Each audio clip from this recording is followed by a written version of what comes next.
Positive energy all the time. Good to see you all tonight. Hope you all doing great. Come on in, come on in. Let's get it rocking and rolling.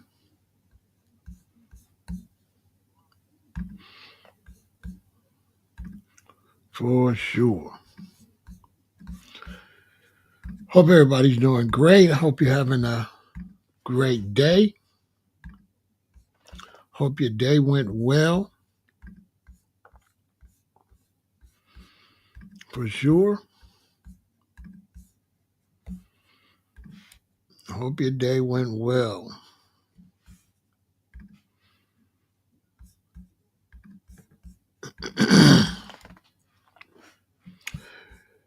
I've been, people been calling me. I've been on the phone talking about this Diddy situation tonight. So I figured I would tell you what the conversation was about.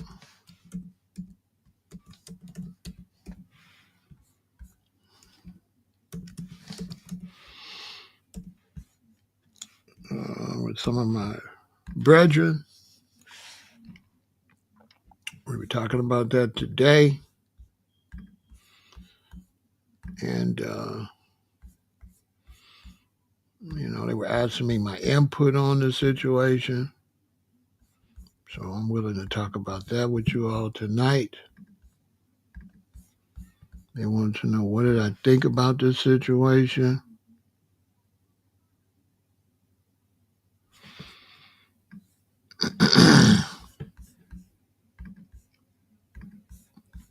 So let's do it.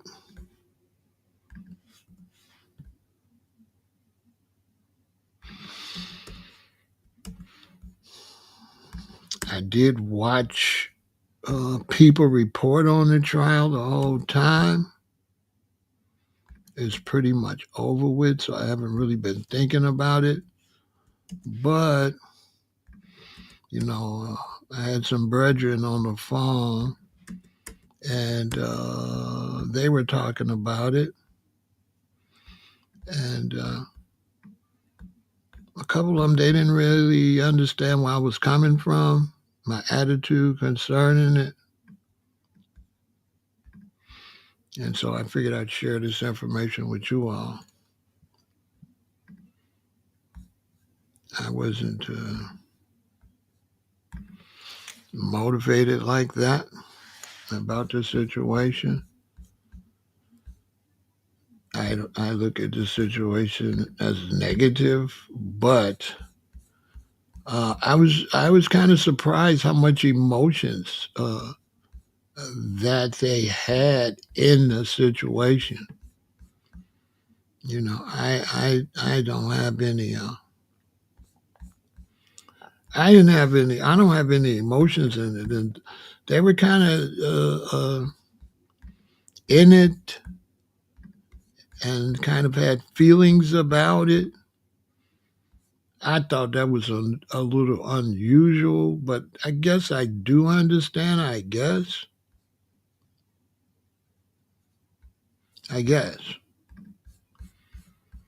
because I really didn't have.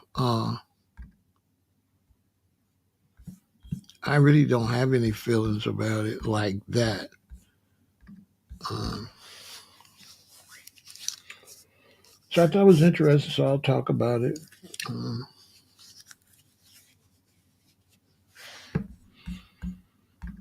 Represent your city for sure. You know how we do. We represent our cities. And I am representing Chicago, Illinois, for sure. Shout out to everybody over on Kick. I'm representing Chicago. Twitch, good to see you all. I'm representing Chicago. YouTube, good to see you all. I'm representing Chicago. Everybody on YouTube and Facebook, both of my Facebook accounts, much respect. I am representing the city of Chicago. We got people over here representing. We got Greensboro, North Carolina in the building. We got New Orleans in the building with the beautiful Arnell is in the building looking gooder than the mug. We got Richmond, California in the building. We got Atlanta, Georgia in the building. We got Minneapolis, Minnesota. We got the great city, one of my favorite cities, New York, New York. We have Cleveland, Ohio in the building. We got South Africa in the building. If you have not been to New York, you're missing out. We got Washington State in the building. We got Florida in the building. We got Byron, Texas in the building. We got Anniston, Alabama, probably one of my relatives in the building. We have Cincinnati, Ohio in the building. We got San Francisco, California. We got the beautiful and gorgeous April. Ooh, cutie pie. Represent from Florida. We got Black Cloud, Miami TV, represent Miami, Florida. I had a lot of fun in there. We got Winfield, Kansas, born and raised in Baton Rouge. Much respect. We got Oakland, California in the building. Yeah, Oakland, go, Oakland, go. I like Oakland too. I had a good time in Oakland, San Francisco, all up and down California. Yeah, April looking good. Looking gooder than a mug. Yeah. Cutie pie.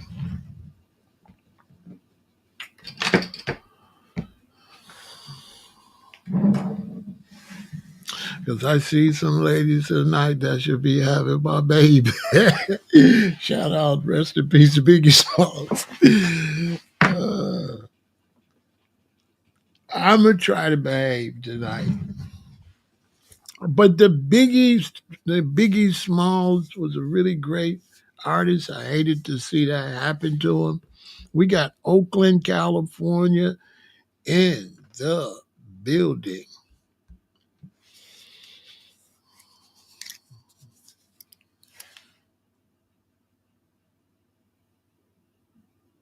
What black man? What do you? I'm not sure. I'm not sure what's going on with you, Lady D. I'm not sure. I'm not sure. What is that all about? Explain to me. What's that all about? Why you said that? Why are you generalizing black men? Because not all black men are even on social media. You don't really know anything about black men. So why are you stereotyping like that? Lady D, why are you stereotyping like it's too like it's I'm not understanding. Like there's 50 million black people. So let's say it's 25 million black men. You feel like all 25 million black men fits your uh, uh, because black men are married to black women. Why would you want to see another black man go to prison? Show me where I said that at. Show me the statement where I said I want to see Diddy go to, because I said I don't care one way or the other. There's some comprehension problems, huh? Show me where I said, and show me where I said I want to see Diddy go to prison. That's what you got from my title?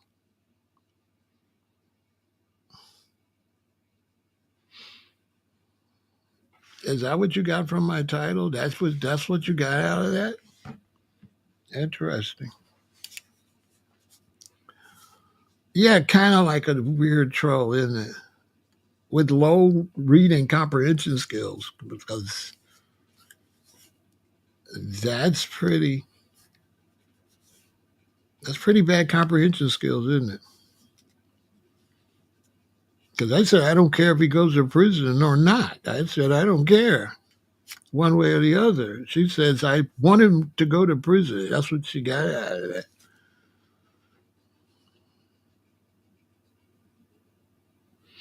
Yeah, she is trolling. She's always over here trolling. Yeah, I think she might gotta go. Because I've been seeing her for a while and she comes over here. If it's even really a lady, it never brings nothing positive to the discussion. So, yeah, I might got to get rid of her. Doesn't seem to bring anything intelligent to the conversation.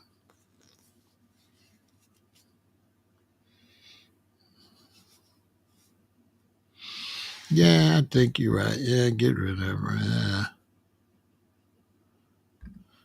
you're right. Yeah. And we didn't even get over here good. Yeah. I've seen her for a while, and it's kind of always a little weird.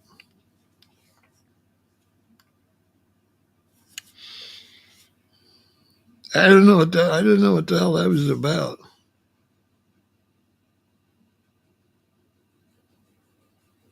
Who cares?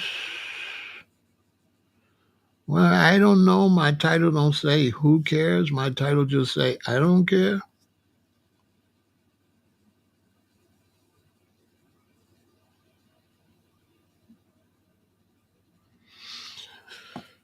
So I didn't say who cares. Some people do care. So then that's the thing. A lot of people do care one way or the other. Some people want him to go to prison. I've talked to quite a few women that was upset about the way he treated women, and they want to see him go for a long time. And then I've talked to quite a few people that want him to beat the case.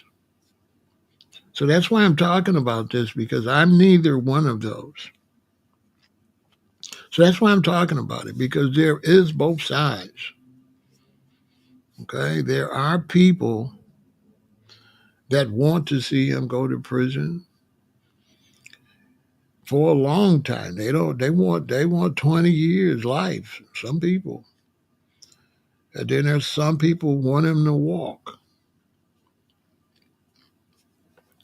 I figured this was a good conversation to express how I look at things like this and how I look at court cases in general.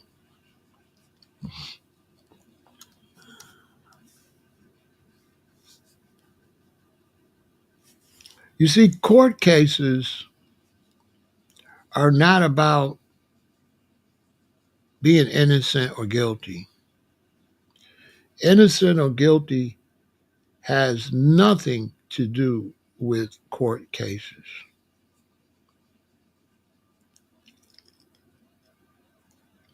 And I don't think a lot of younger people know that, so that's why I thought this would be an interesting conversation for them.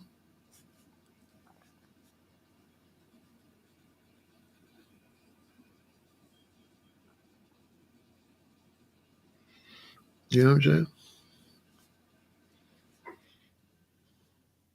I think a lot of people say things about court cases that they wouldn't say if they was the one on trial. And a lot of people say things about court cases that they wouldn't say if it was their relatives. So a lot of these people that say they want to see Diddy walk, if it was their daughter, if Cassie was their daughter, they would be saying something totally different. That's just absolute fact. If any of those women was their daughter, some of these phonies over here, they would be saying something totally different. Anybody that says they wouldn't is a liar.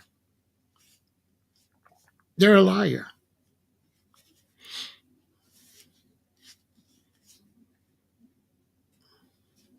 They're a liar.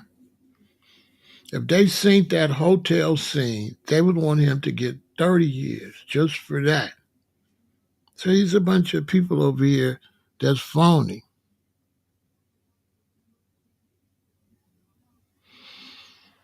You understand? Because people judge it based on other people's lives and they don't judge it based on their own lives. So they make these phony statements that really don't stand up if they put themselves in that situation.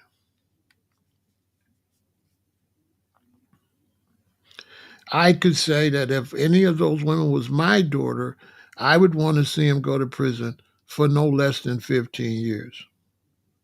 Point blank. But because they're not my daughters, I don't have any personal uh, feelings for it. But there's no way I would want him to walk free. You understand?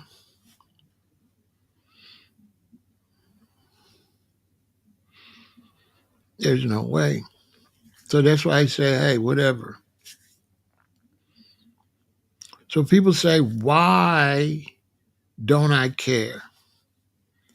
I don't care because the justice system is the justice system.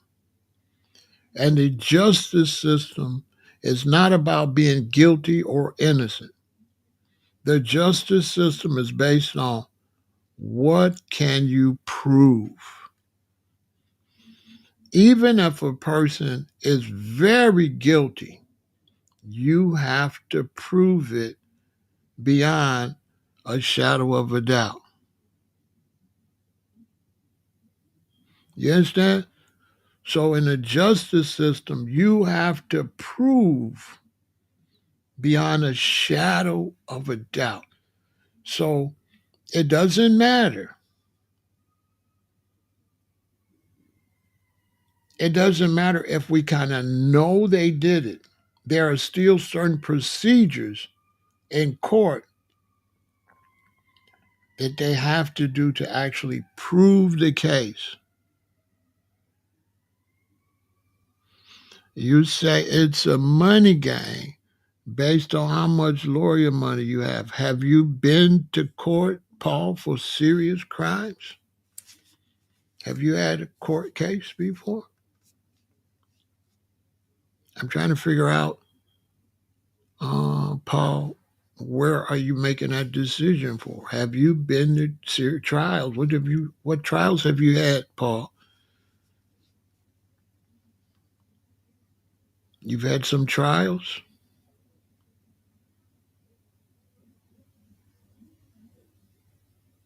Because that's a pretty blank statement. That's really. And did you beat the trial, Paul?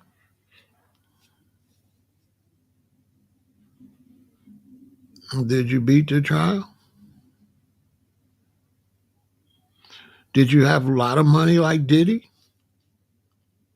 Are you rich? Are you rich? Did you have a lot of money?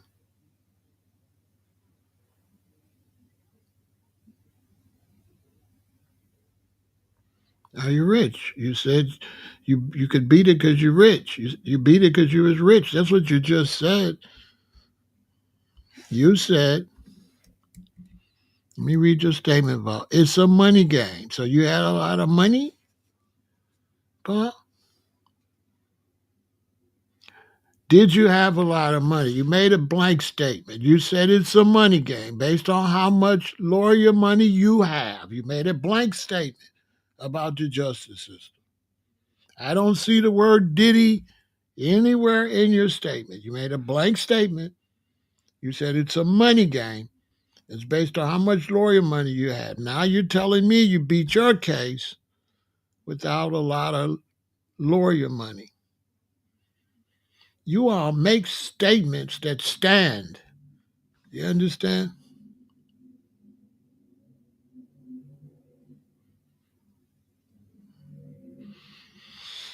You don't have to have no money if the prosecution got a weak case and don't make their case. You can have a public defendant, but if the prosecution has a weak case and you have a fair judge, they're going to throw the case out.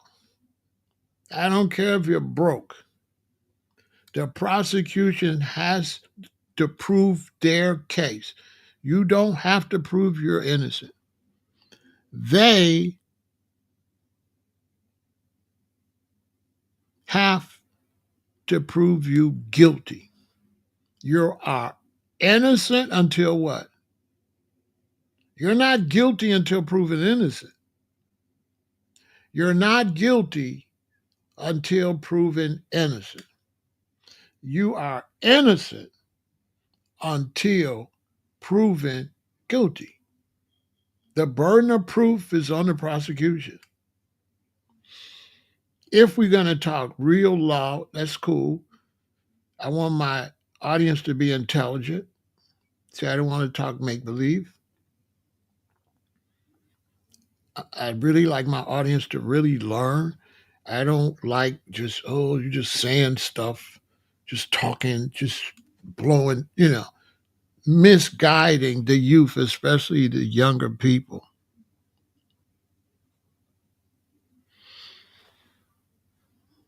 Who you know and money don't my and that's not true. You have to say in some cases, I can agree with that, Matt. If you say in some cases is who you know and how much money, okay, cool. If you say in some cases the beautiful sea temptation is over here looking good, ooh wee, I'm tempted. I'm I'm tempted. You're definitely a temptation. So in some cases, it could be some cases.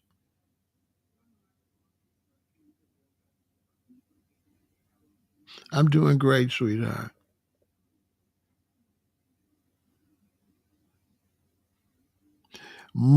He says, most public defenders in Louisiana make their clients who don't know better take a deal. Now, the kids don't know better.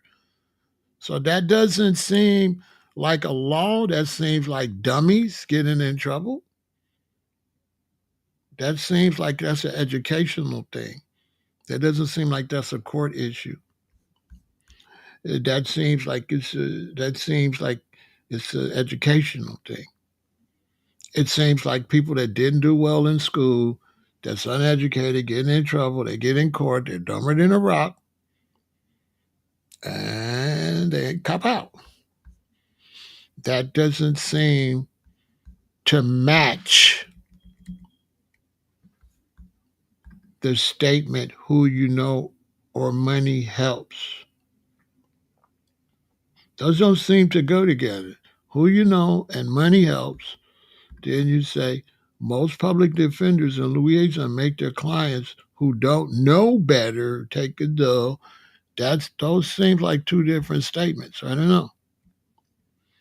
I was talking to some people, G-Ra, and they wanted to know why I didn't care.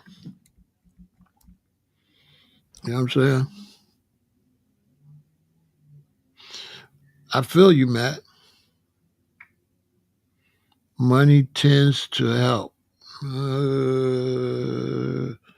Not really.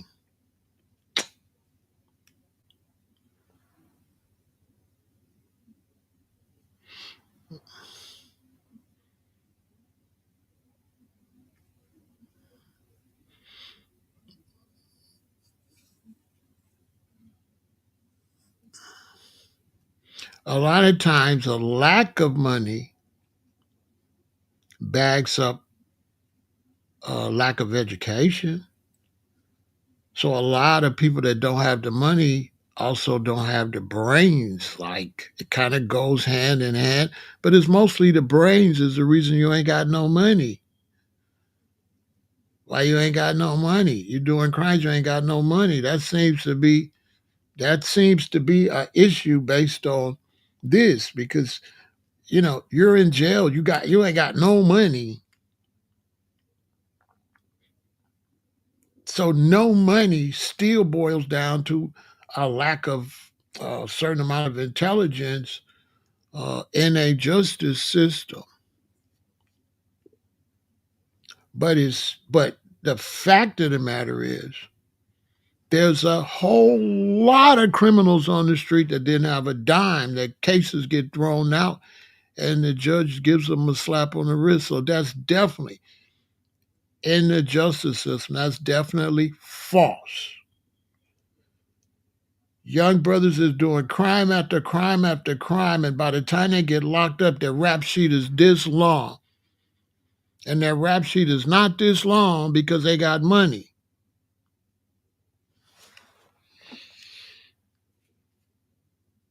So according to what you're saying, they ain't got no money. They would have went to jail on the first crime. Cases are being they not locking people up like that.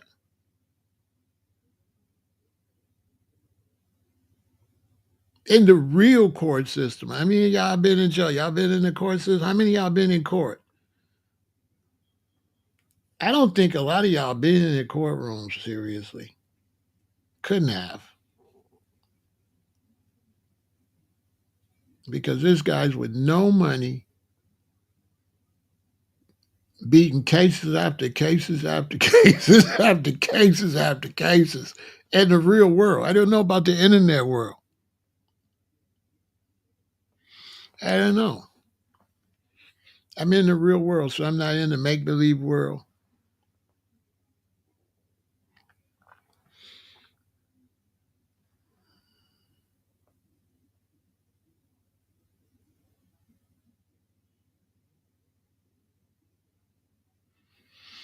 If if that was my daughter, if that was my daughter, then I might care, and I might not.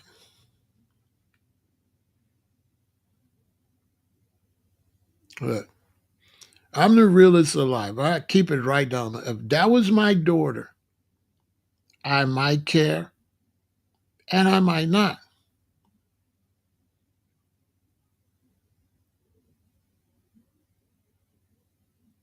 You ever have a child that grows up?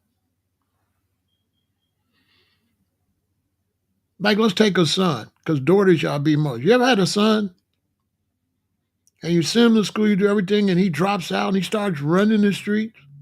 And you keep telling him, stop running the streets. And you keep telling him, make something out yourself. And you get on his case, he runs away, goes hang with his friends out in the world and do all type of stuff. You ever had a daughter that gets with the worst guy she can? You tell her, why is you with him? You can make something out yourself. And she goes out of her way to run around with this guy. You totally disagree with it, but she does it. She goes against everything you tell her. And she runs around with the guy, and then the guy beats her up. And you feel sorry for her. She come home, and you take care of her. And she goes back to him. She goes back to him.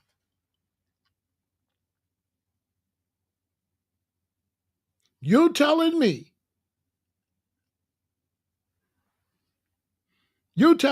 that if she keeps going back to him and he does all this to her, you're going to just be so upset No, you're not. You're going to be like, whatever.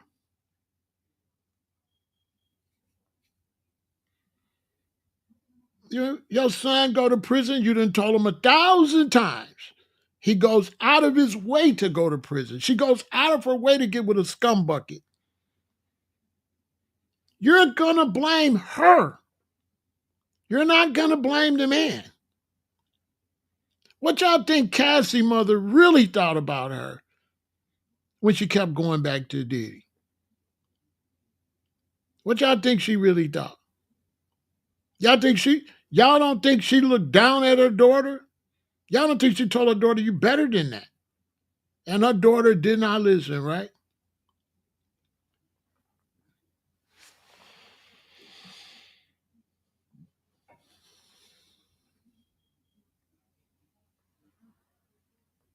Are we keeping it real over here? I'm the realest alive, okay? I keep it right down the middle. I'm telling you the facts. That sometimes you give these children the best love you can, you give them the best advice. You cry, you holler, to try to keep them out of prison, to try to keep them out of trouble, to try to keep them off drugs. And what do? They go right and get on drugs. They go right and go to prison. They go right and pick a man that beat them up. You ever had a mother that boyfriend beats her up? And you're like, you're all hurt because he beat up your mother? You're mad at the guy? Your mother separates from the guy and you're pissed? And your mother leaves the guy alone? And now mommy's getting better and you're happy and you look up and one day you go to visit mommy and guess who's sitting in the living room?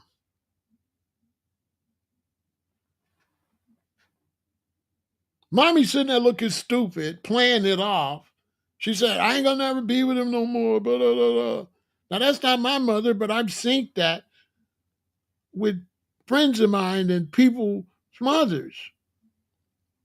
They go back to the abusive relationship after they got the whole family all stirred up.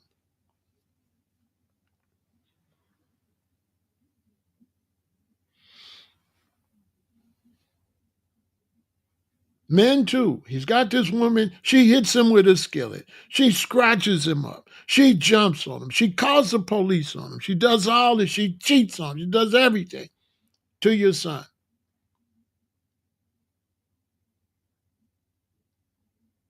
Get your son in all kind of trouble. You go get him all that. You look up. Guess where he's back? He's back with that same baby mama. I know, Samira.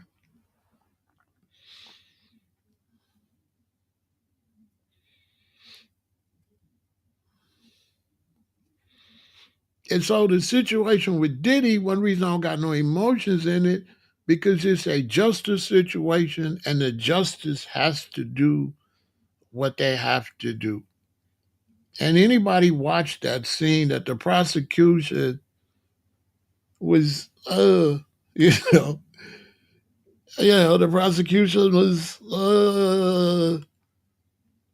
so why would I get upset that the prosecution was, uh,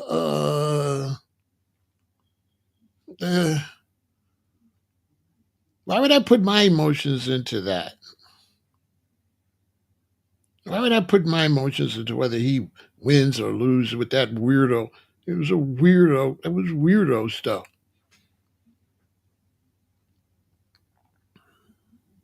I got better things to do than to care what happens to him. Why would I care? That's a job for the Justice Department to take care of one way or the other. He could have kept himself out of trouble. They could have made a good case. What do you want me to do? I am not putting my emotions in their mess. Period. I am not going to put my emotions. When this court, wishing is a record. That's a song. You know what I'm saying? Because my boy wanted to know why I don't wish he go to jail. And my other boy wanted to know why I didn't wish he get free. And I got told him that's a record, man. That's a song. I'm wishing on a star to wonder where you are. I'm wishing on a dream. That's a record I used to play at the parties. Boy, what I ain't Rolls Royce. Is that Rolls Royce? I think boy, I'm not Rolls Royce. Boy, listen, I'm not clicking my heels together. I want to go home. I want to go home. I'm not none of that. I'm not the Wizard of Oz, Alice in Wonderland, Rolls Royce. I'm not wishing on nothing. That's their business handling. If he walk, oh well. If he get 1,000 years, oh well. I got my own life. I'm not getting emotional over something, some Diddy. Y'all don't even know Diddy. Y'all don't even know Cassie. Y'all don't know none of them people. And I see Black Americans putting all this emotion in that. You ain't putting no emotions in the reparations. You putting all your when it's reparations, you quiet like a little weak heart. Oh, there's nothing. You put all your emotions into nut stuff. Nothing that's going to benefit us as a people. Nothing that's going to get better food in the community. Nothing. It's always somebody else's business. Did you getting your emotions into somebody else's business? That's crazy. It's none of my business. People ask me, what about if it was my daughter? It's not my daughter. Let's just start there. That's not my daughter. That's not my family. I don't know Diddy. I don't know Casey. I don't.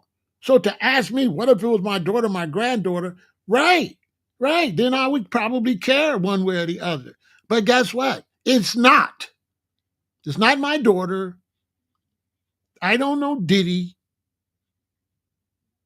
And so I'm not going to pretend to care because Casey could be my daughter. Because if Casey was my daughter, letting somebody urinate on her, we would have a problem anyway. If my Casey was my daughter, taking all kind of substances and acting like a nut, I can't say I would care. If she was my daughter, I'd be ashamed as a father. I'd be more ashamed than anything, including with who she chooses to marry.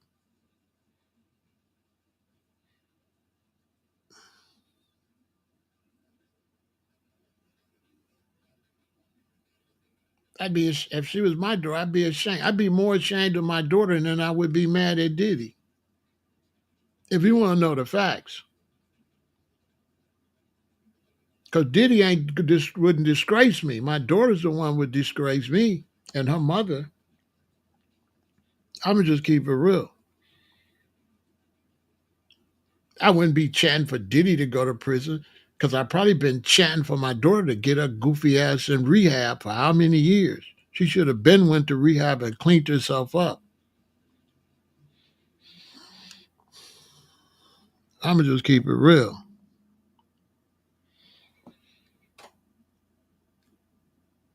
And then I deal with the justice system, and the justice system is what it is.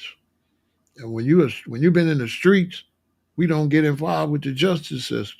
It's gonna roll how it's gonna roll. Because the justice system is all about what they could prove. So I see brothers over here talking about they've been to court. Well, if you tied up in this, you would not been to court. I've been to court, and what I was at court for, it's questionable if the stuff wasn't mine, but I beat the case. Don't matter if it was mine or not. They couldn't prove it was mine. Case over. Now, what you look like wishing I would have been found guilty. I wasn't found guilty. They got to prove their own case. What I wish is irrelevant. If he was wrong, the prosecution should have proved their case, and they didn't. Case closed. That's the kind of justice system we want. We want a justice system where you got to prove it beyond a shadow of a doubt,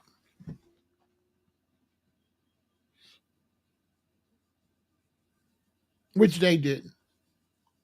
They didn't bring in D-Rock. Jane Doe wanted to do it, so her rent to get paid. The whole case is leaning on Cassie, and she didn't care. What case? There was no case. Like what case? What case did y'all see? I just think a whole bunch of nonsense. I didn't really see where they had him. I thought they had him on the trafficking. I thought they didn't think they did. I thought he should have been guilty for the RICO. I believe there was enough evidence for the RICO. But they didn't see it like that. But then it's none of my business. It doesn't mean anything to me personally. So once the case is over, I'm done with it. I don't care. I'm just watching it just like I'm watching a soap opera or something. When I'm watching a movie, I'm all into the movie too. Until the movie's over, I don't go home talking about what should have happened in the movie. I go back to my normal life. So I was interested in the case. While the case was a case, the case is over. And so the case is over. For me personally, that's why I try to tell my boys why they questioning me. They gonna get mad because I say y'all the one got skirts on. They say, dang, you have to say that. Y'all the one got skirts and dress on, catch them about somebody else's case. Where we do that in the streets? Where in the streets do we be tripping over somebody else's case, making decisions over somebody's criminal case? We don't do that. These are street dudes. They bogus. But we don't do that. We don't cheerlead one way or the other over cases. Only way we got any emotional case is our boy, somebody we know, then yeah. But somebody we don't know, where you gonna see a grown man get his emotions and his feelings in some case about some people you don't know them from a can of paint? Talking about why I don't care about what's gonna happen to Casey. I don't know Casey. I don't know that lady. Or Cassie. I don't know. I don't even know her name. I keep calling her Casey. You think I care about somebody that's named Cassie that I'm calling Casey? That show you the fact I keep calling her Casey show how much I care. I don't even know her name. I don't care to know her name. I never listened to her music. I don't know her. I don't know Diddy. I don't know none of them. I know I want reparations for Black Americans, and I see a whole bunch of Black Americans crying over a case, but you ain't standing on no business that's going to better our community, better our schools, better get us better jobs. I don't see that none. I always see Black Americans caring about some nonsense. Every time we have a real issue, you're quiet. Or like reparations. But when we get to reparations, then it's going to be like Diddy and Cassie. Now you're going to be running your goofy butt trying to get a check, but ain't posted it once, ain't finding information on it, don't care nothing about reparations. Some of you Black people is against reparations, but you care about Diddy and Casey.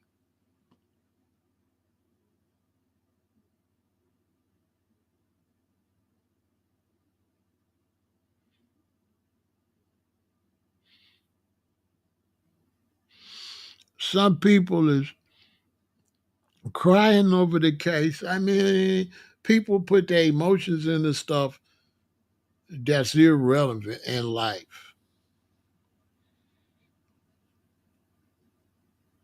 And this is a way to not put their emotions in nothing serious. So they switch their responsibility of their emotions and put it over here, right? Most of the people that's on the internet crying about the case and all that, they frauds and they lying. They don't give a damn. If y'all really believe Tisa Tales care, you a fool. She don't care nothing. Only reason she was crying is because her feelings was hurt that she put her emotions into what she thought was going to happen. And then when it didn't go the way she thought it was going to go, that's what broke her. That's why she was crying. She wasn't crying because of Diddy and all that. She was crying because she got out there, put her emotion into it, and it didn't work out for her the way she seen it. Has nothing to do. Psychologically, that was all selfishness. That I'm Tisa's Tales and I wanted him to go to jail and he didn't. I'm hurt because I didn't get it my way. Basically,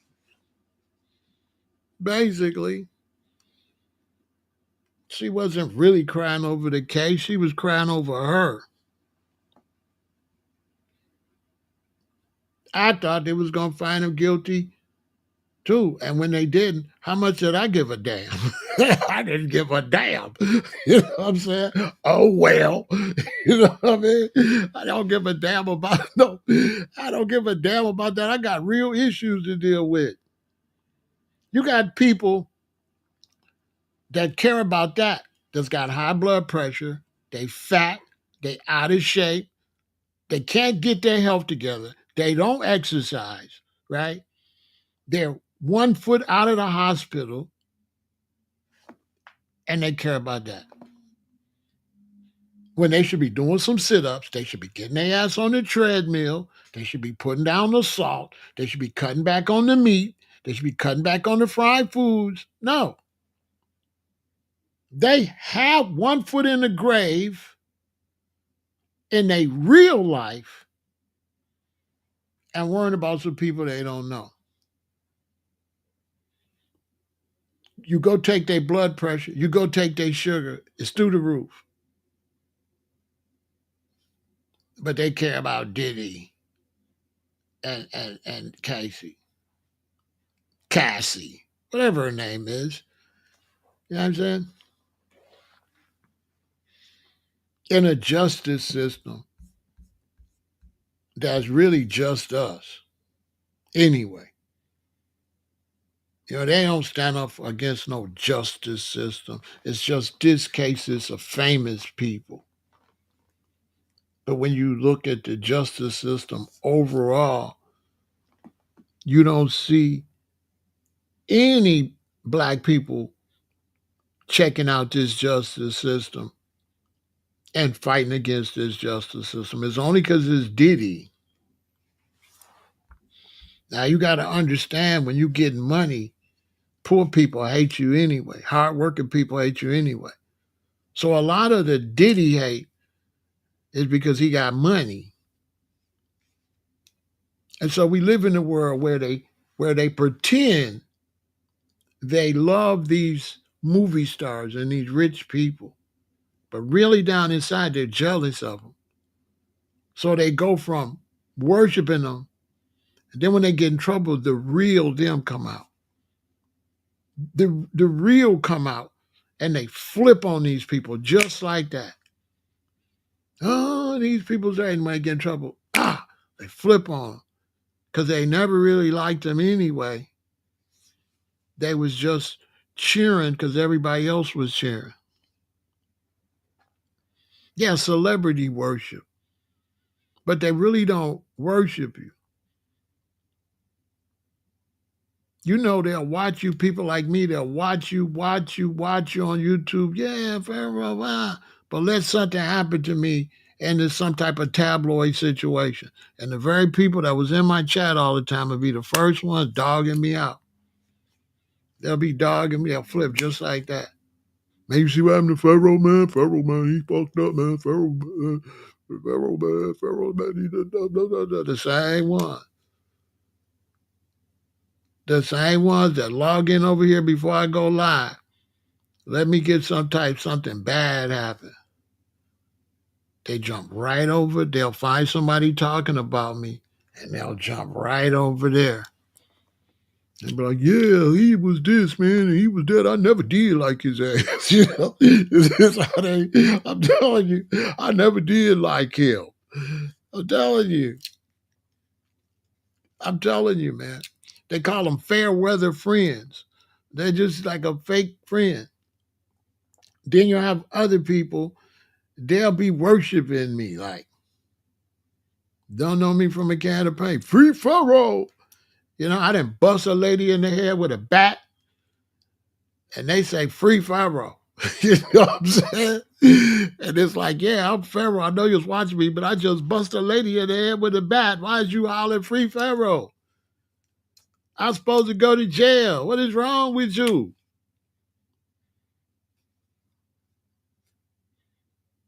Some of us, when we get in trouble, we know we supposed to go to jail.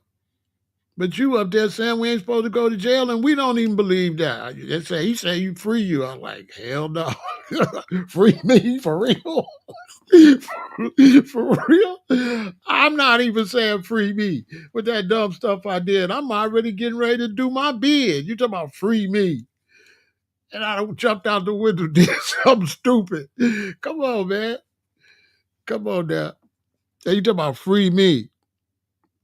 You talking about free me, and I went out here and did something stupid. Look, let me tell you something. If I go do something stupid, don't say free me. I'm gonna tell you straight up. If you know what I'm saying, put some money on my books, some substantial. You know, put some money on my book. Send me a letter. You know, you should be ashamed of yourself, but I put money on your book. Get out and do better. You know, send me something like that. You know what I'm saying? If I crash out here. Yeah, I mean, I didn't crash out. You talking about free Pharaoh. Come on, man. Are you serious? I stand up for people that been scammed, like they arrested you and you didn't do nothing. You didn't do nothing. And I'm like, free dude, he ain't even do nothing. Yeah. But if I'm Diddy and I'm doing all of this and I'm taking stuff from men off of women and rubbing it on my chest, bruh, when I see a man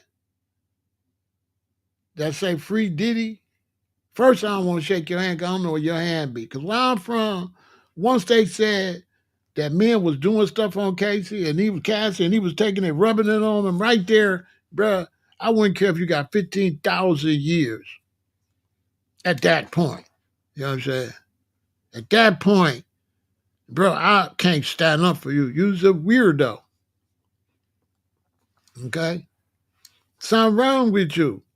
What I look like free Diddy and Diddy taking stuff having men put stuff on the women and then rubbing it on his chest. No, lock Diddy up at the CDC. Lock him up at the Center of Disease Control. Take him to the CDC and run extensive tests. Don't let him run around out here. He might got all type of stuff. He's a danger to the community without crimes. You know, he's a walking hazmat, you know. So, come on, man.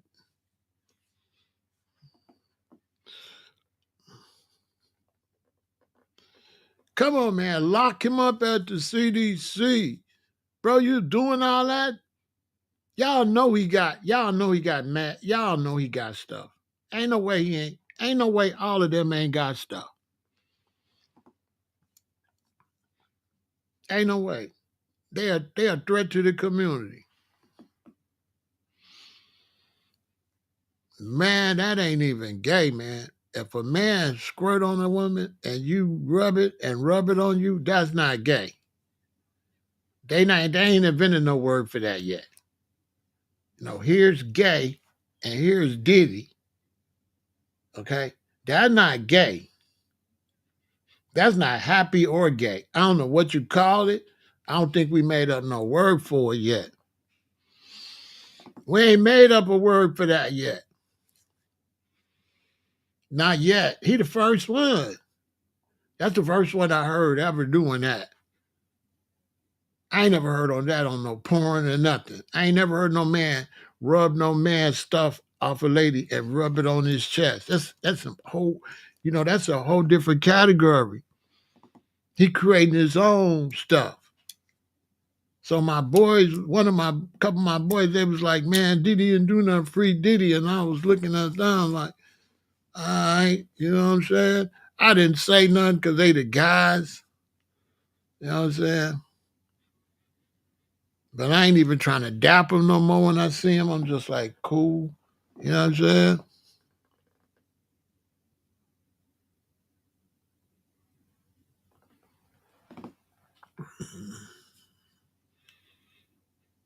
No, I ain't saying free nobody. I ain't saying no free R. Kelly. Hell no. If you get out, you get out. You get locked up, you get locked up. I ain't doing all that.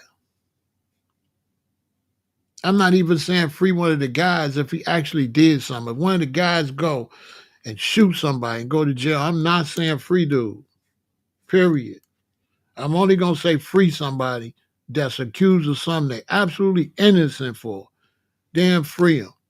But I'm not saying free nobody that's dealing with corruption. Period. Not my son or nobody. If you do the crime, then you're gonna have to do the time. Period.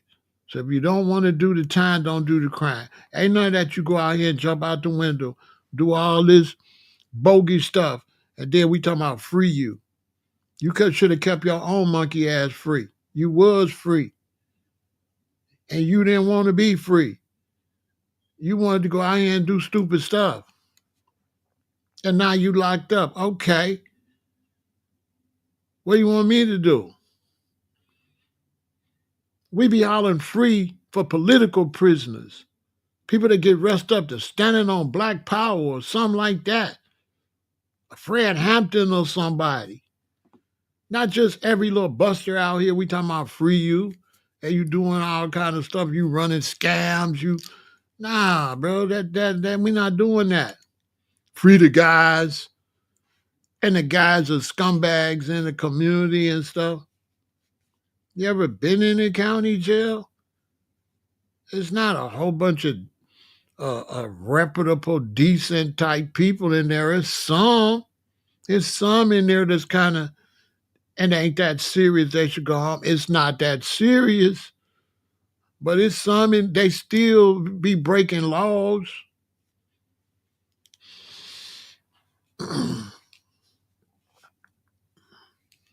And so I watched the Diddy situation. I'm really doing this. I'm not doing this. I'm doing this so people won't think I want to see Diddy go to prison. So that's the main way I'm leaning. I'm not leaning to the way, I'm not worried about people think I want him to get free. I'm really made this live stream so people know I'm not wishing dude go to prison. I'm not doing that. But I have to also make it clear, I'm not wishing he get out either. My name Wes, and I'm not in that mess. It is what it is. And so, young brothers and sisters, when you get in a justice system, it's going to be what it's going to be. So I would advise you to stay out of the justice system because the justice system ain't based on no wishing. Okay? It's based on that hammer when the judge say guilty or not guilty. Boom. Or when it's time for sentencing, do the judge say probation or do we slam you? And all that free stuff, that's make-believe.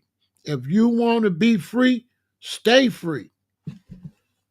Stay free in the first place. Young people, stay free. Stop getting in trouble and wanting the guys and the sisters to be hollering free you. when you constantly doing stupid stuff. Young Thug was an idiot, riding around illegal, riding around with lean, a whole bunch of stuff, a whole bunch of guns, a superstar. And he didn't want to be no superstar. He wanted to be up and down the street and be thugger. So when he got locked up, free my ass. Didn't care what happened to him. He was an idiot. You was a multi-millionaire hanging around scumbags. Instead of getting you a nice house somewhere and concentrate on your music.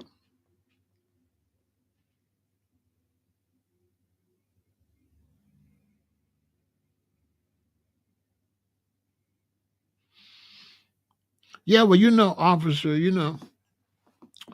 we can't believe nothing trolls say. You know what I'm saying? I understand you come from a long family of trolls. That was kind of cute. Too bad we don't believe it, okay? Get you a life. It's got to be something better you can do at your time, okay? Gotta be. It's gotta be something you can do better, okay? Get a life, okay? Find something constructive to do besides trolling.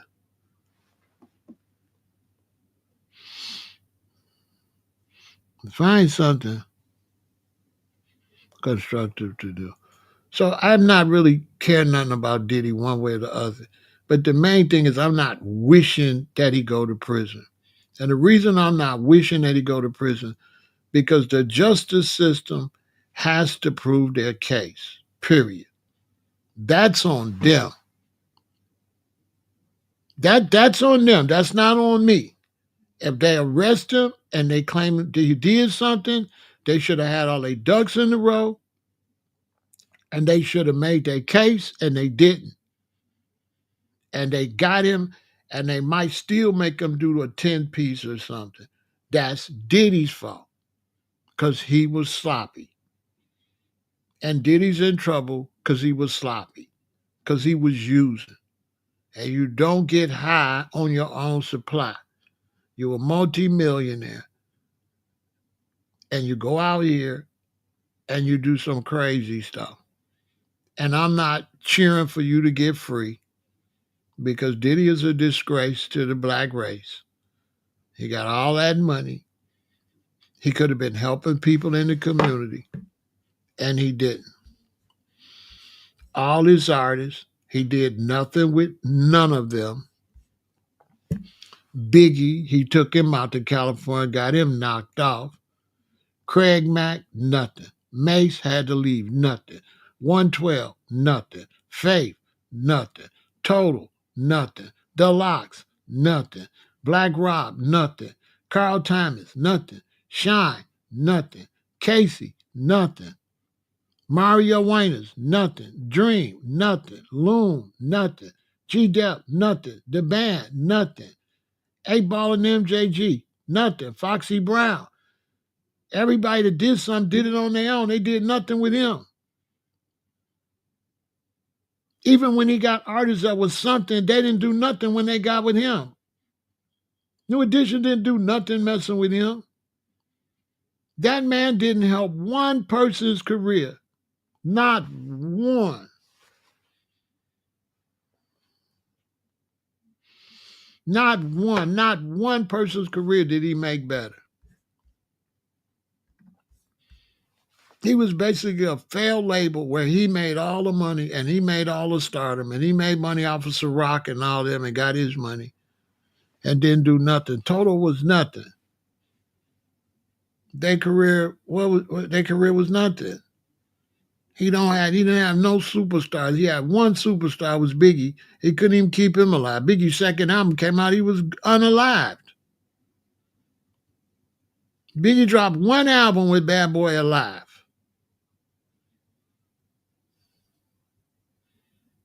Jada Kiss and them had to go over there with DMX.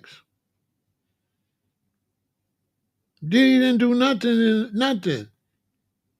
He made most of his money off of a song about Biggie passing away, and then he let the white dude who he sampled take out most of all of that money. Diddy got money from certain men he was around. We ain't going to get into that. And that's how he made money. He got money from hanging around, and being some men's friend. And that's where he got his money from. He didn't get no money from the music business. That money was given to him from a friend that I'm not going to show his picture in this, but he was hanging around some billionaires that gave him money to get in the business. Those that know, know. You understand? Those that know that he was bought and paid for. And that's how he got all that Ciroc and all that. No, not Clyde. Somebody else. Somebody richer than Clyde. Somebody rich.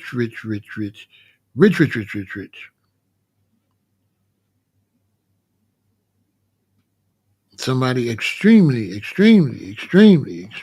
rich.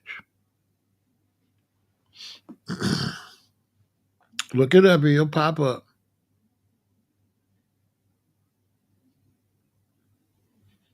That's who gave him $100 million to play with.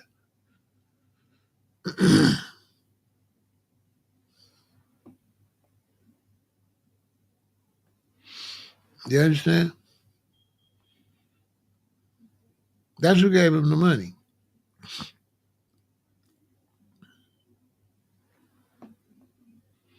Not L.A. Reid. No. It wasn't a black. It wasn't. No, that's not who gave him the money. All that money, he blew all that money. He lost everything L.A. Reid and Clyde Davis got. He lost all that. He was broke. The Diddy, before he got arrested, that had all that liquor and all that, got that money from somebody else. He been failed as a businessman years ago. Okay? Somebody else gave him his re-up money. Okay? You understand? Somebody else gave him his re-up money. Diddy was broke already.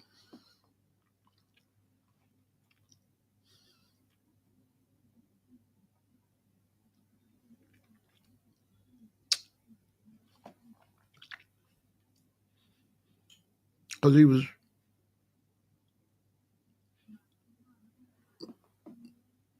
somebody else gave him his money.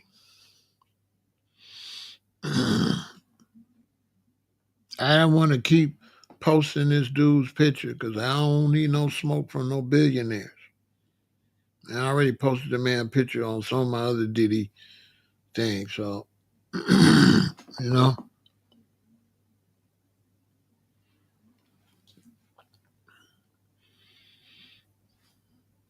that this person was a tight associate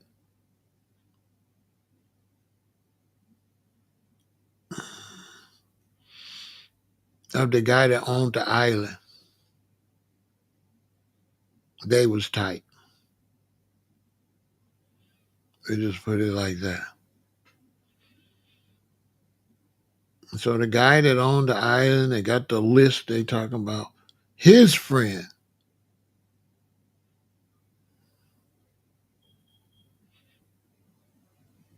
they got a plane. It's called Air FUCK-1, not Air Force One. It's called Air FUCK-1. That's the one.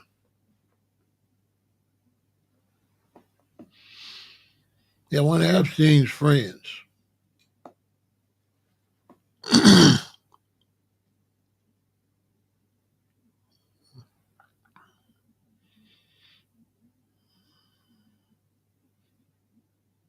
You know what I'm saying? You look it up, you'll see it.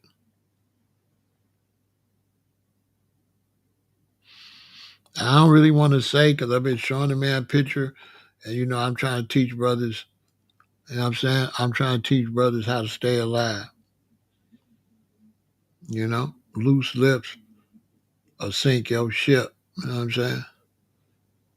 So I ain't finna be playing with these people. These people ain't really nobody to be playing with. They don't mind me doing my live and saying stuff. I can't be throwing their names around. If somebody else throw their names around, that's on them. That's their life. They got to deal with you know. But they face ain't up here. My face up here. So how that go. You keep playing the slot machine, you win. You know what I mean?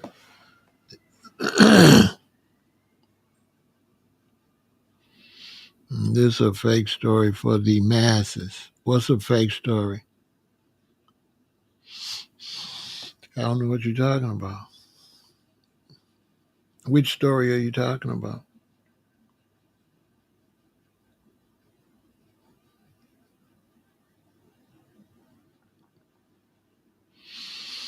Yeah, I'm saying, yeah.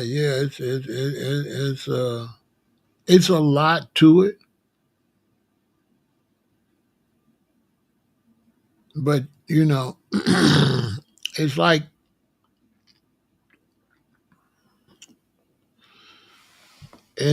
okay, well, don't be distracted, okay?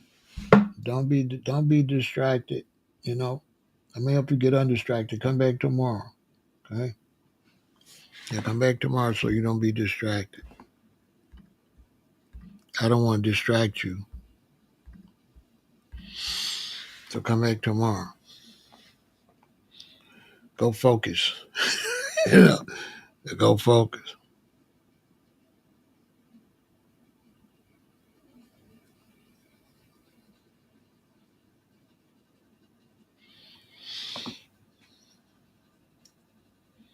I mean, there ain't no Epstein list. That's all nonsense. There is no Epstein list that has anything to do with sex. It's all nonsense. It's just make believe. They try and take a call log from people that get on this plane and trying to associate that with sexual acts, which is totally nonsense. Okay, that's that's nonsense. There is no Epstein list of guilty people that was involved in underground sexual stuff. That's all nonsense.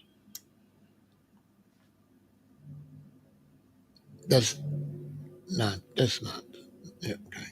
Ain't nobody making no list. First off, for those parties, you don't use your real name. That's how people don't be knowing what they talking about. All those parties are anonymous. That's the first thing. That's the first thing. Those parties like that, everything is anonymous. Period.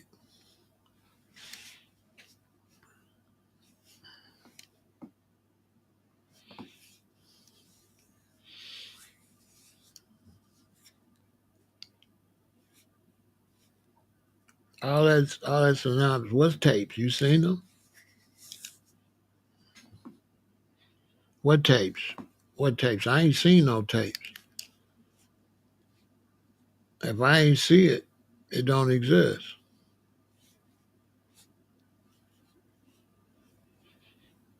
I can't vouch for nothing that I don't see.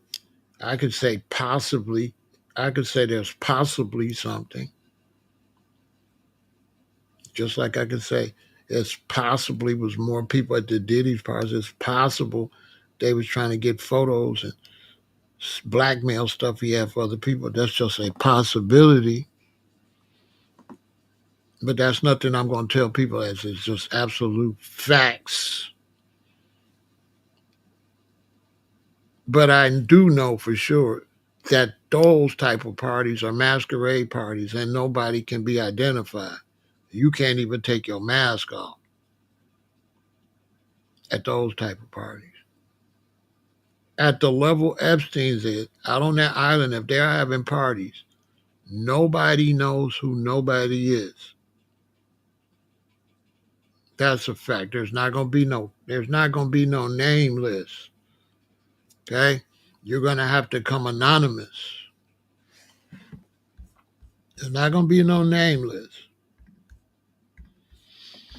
You know what I'm saying?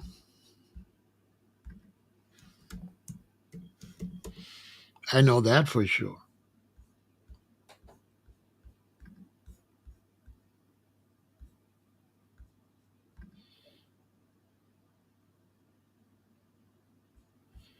I know that absolutely for sure. There's not gonna be no names. You're gonna come like this. This is how you go to those parties. They've been doing this since ancient Europe.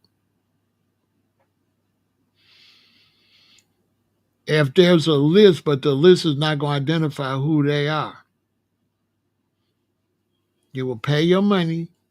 Your identification will be attached to your payment, but you will not be identified as to who you are under no circumstances. Will your identity, these people cannot afford for nobody to know who they are, including other people at the party. When you're talking about those type of parties, they're called masquerade parties. And you come like this.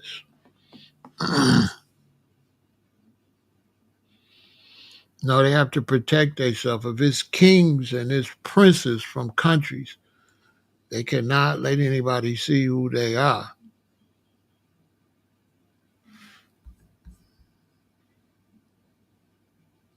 You don't know who was there. You can't go back and say nothing.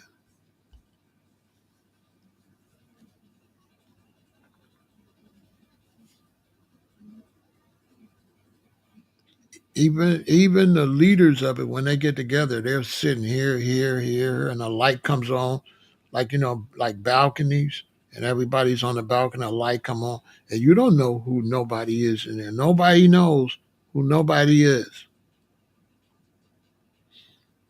They even have business like this on the streets when you get to the higher level. Like you don't get to see the kingpins when you're doing street stuff and you get up to the top. You're never gonna see them. They're gonna have masks on or they're gonna be in the dark and they'll be talking, but you don't get to see nobody. That's how these people stay out of prison. You ain't gonna get to see them. Ain't gonna be no list. When I heard the Epstein list, I was like, there ain't no list. The list that's floating around is the call log for his plane. Them people ain't got nothing to do with that. He made money collecting money for the rich people. So they trying to mix those people up with the secret parties. Those people that he collected money for, that's on that list, because I had the list. That's not the other ones. There is no list, man.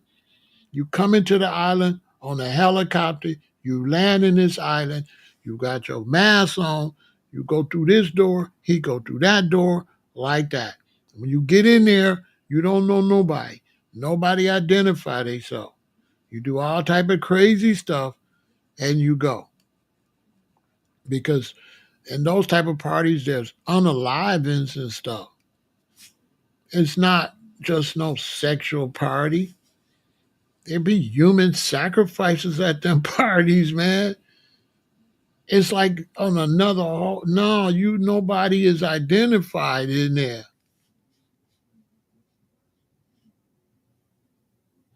Nobody. Mm-mm.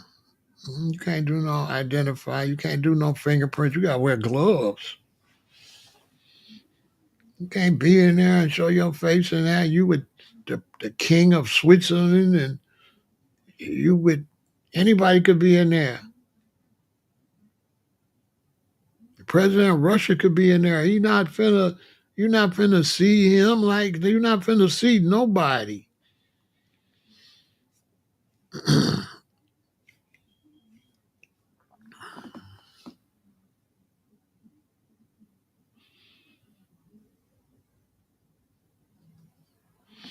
If you take your mask off and everybody see you, then nobody never see you no more. That's all. That's the last time they see you.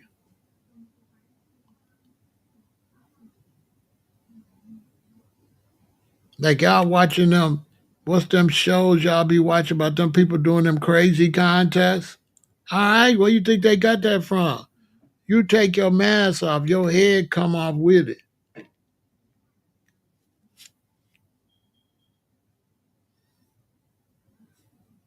That's a fact.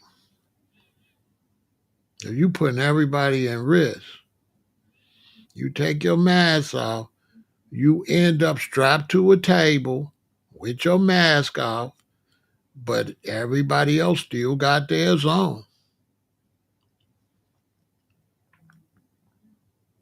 And then they do whatever they're going to do to you for breaking the rules. But you still can't see who they are, and they don't want nobody to see what they are based on what they finna do with you. That's a murder case. They can't tell because everybody else still got their mask on. So what good is it for me to go and say, and then they lay dude down on the table and they unalived, and they're going to say, who was they? I'll be like, I don't know who they are. So the case is closed. Where's the body? Nobody knows where the body. Can I prove it happened? I can't prove it happened. There's no body. There's no footage. There's no witnesses. There's nothing. There is no case. I know some people say, I don't know what I'm talking about. Let me tell you something, man.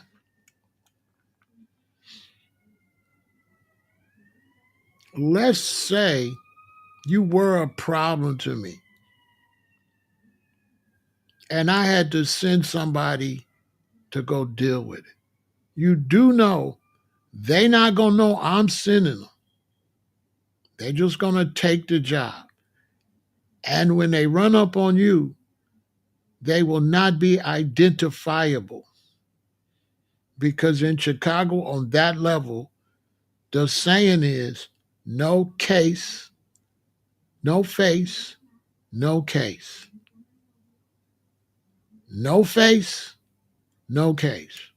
So if they don't know who sent them and you can't see them, there is no case. You're just gone.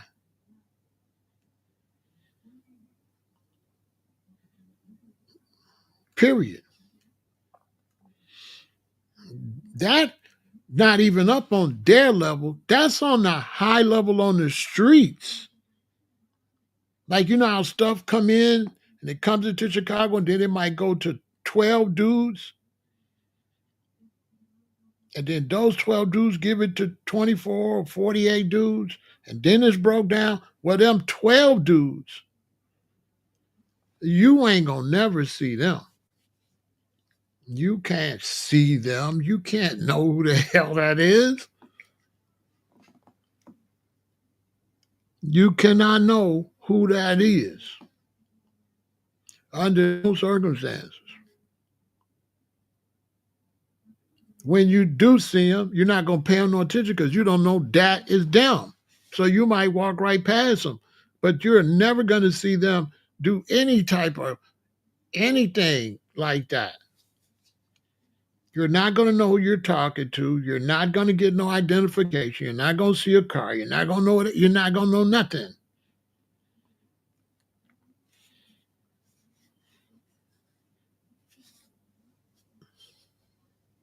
Everything is untraceable. And that's just on the cartel type. That's just on that level. That's not even up there where Epstein and them is at. and presidents and stuff. That's right here in Chicago and New York. That's happening. That's happening just on a high level of the streets. That's happening on the streets.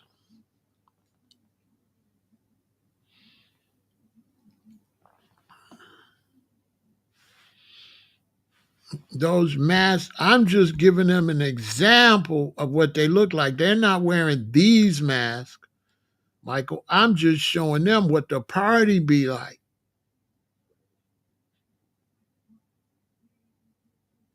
I'm not saying these are the masks they're wearing. I'm saying this is how everybody gonna look, but with something different.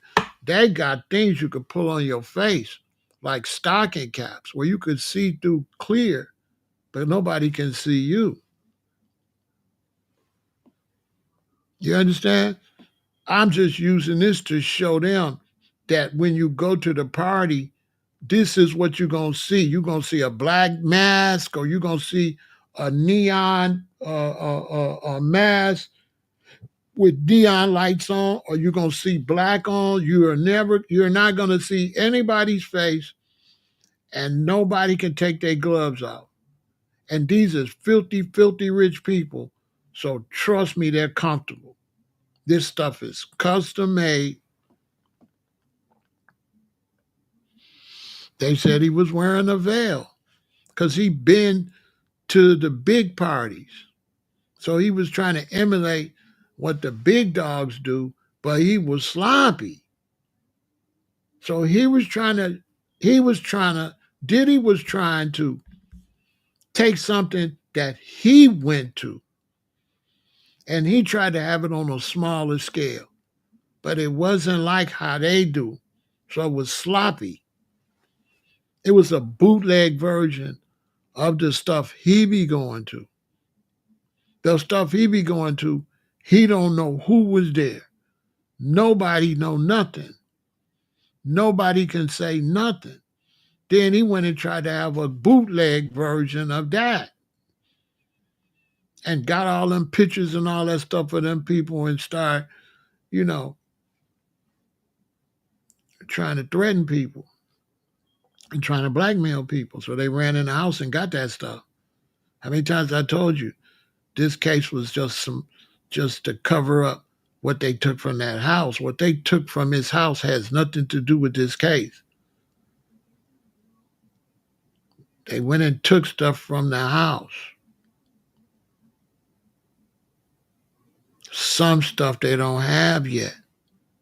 Now they either get the rest of that stuff or,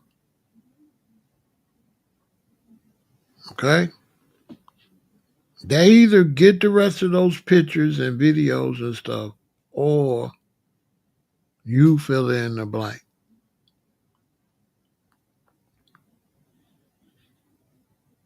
So if his son and them don't turn over what's in the pizza boxes, and if you know those that know about Pizzagate, you know what his son meant when Diddy said, "Did you get rid of the pizza boxes?" So, you know, I'm not gonna get into the detail, but those that study this kind of stuff hear this hints. Know what I'm saying. It's a reason he said pizza boxes. Everybody don't know that, ain't looked up that information. You understand? Remember, they got the phone call. We call his son from jail. You know how serious it was for him to say that on the jail phone? For him to say that on the jail phone, that means this was extremely serious, that he was willing for them to hear him say that just to get rid of it. Other than that, he's not saying that on the jail phone. He's going to wait till he get a visit. It was a 911. He asked his son, "Did you get rid of the pizza boxes?" And then his son in another post said, "They didn't even go to the right house." So you guys understand, Diddy is still in some stuff. But I know too much, so I have to stay removed from the case. I can't be speaking on nothing. I've seen the case. It is what it is, and I have to be finished with it. You understand? I can't. You know what I mean? I know too much. When you see these people on the internet that know everything and they still alive, they don't know nothing. Because if they tell you the wrong stuff, they're going to be out of here. That's a fact. Well, guess what I'm telling you? I ain't telling you nothing. Okay, I don't know nothing. I ain't seen nothing. Well, the little bit I told you, that's all you gonna get. I don't know nothing. You know, I'm not into it. My name Wes.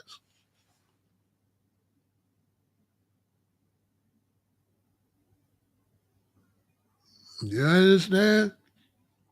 Cause this ain't the Diddy case ain't no joke. This is like some serious. This is serious. He know the longer he in there, he know they locked him up where Epstein was at. He know what that mean. He know.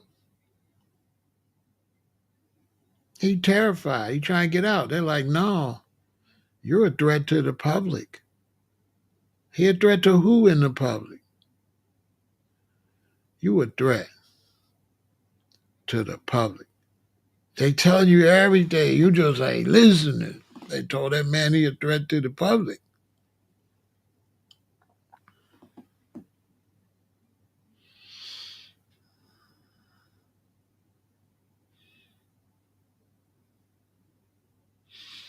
Kansas City, yeah, on the medium level, but at the top they don't get nothing. They get no identifying nothing.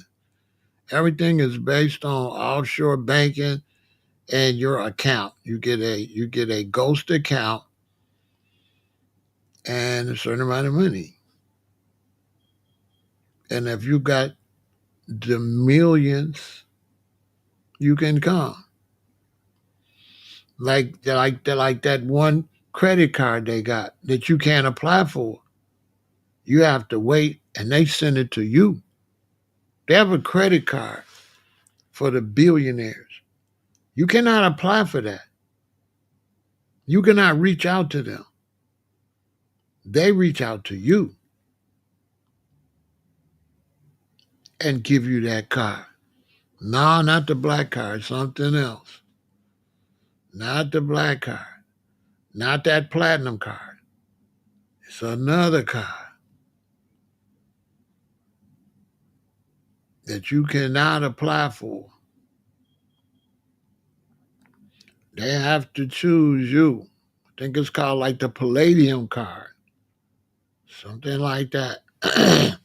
And you cannot apply for that card.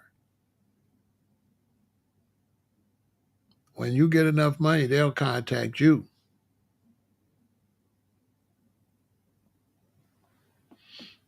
Hey, Eve, I hope you're doing right. Tell your mama I said kisses. Yeah, you have to, and so did he try to do a smaller level of this type of stuff and got himself in a lot of trouble, basically?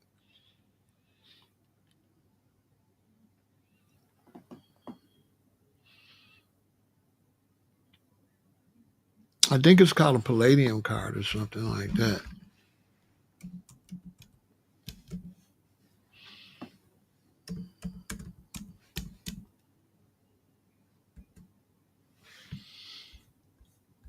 And it's made out of like this metal, right? Right? It's made out of this metal, right? Out of this really expensive metal, right? And you can't get that card. I'm gonna show it to you. I didn't want to, but I don't think they'll get mad. Let me show you. It's made out of it's very heavy. The card is worth, just the card is worth a fortune. Just the metal that the card is made out of. And you cannot apply for that card. You have to wait for them to pick you. And that's the card you know about. So my point is, what about the card you don't even know about? You understand? What about the card you don't even know about? That's what I'm trying to tell y'all. That there's levels to this stuff. And that stuff Diddy did, that was low level. That wasn't nothing. They got things where you got to get invited. You can't, if you don't get invited, this card right here, you can't apply for this.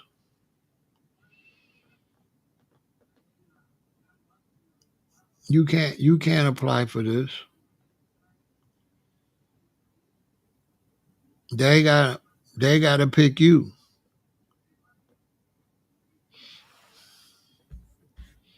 You can't apply for it.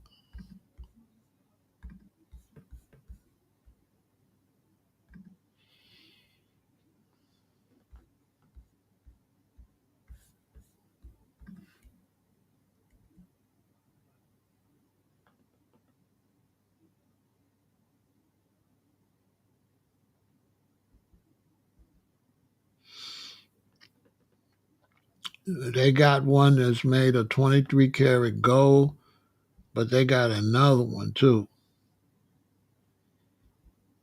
They got another one made out of something else.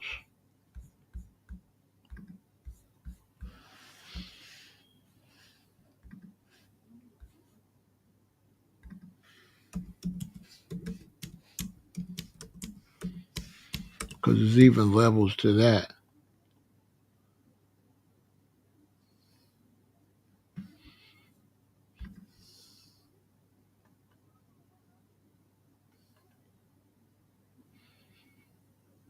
But you can't get it though.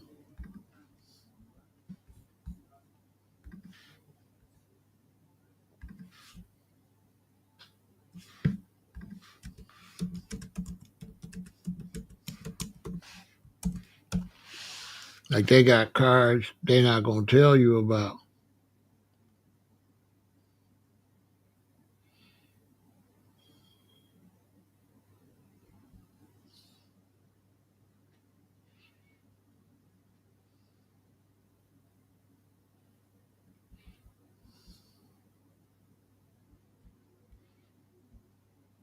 And they got the one that's 23 karat gold, but they got another one. See, they don't even talk about it. They just keep talking about the 23 karat gold one. There's another one. See what I'm saying? I guess that's none of our business.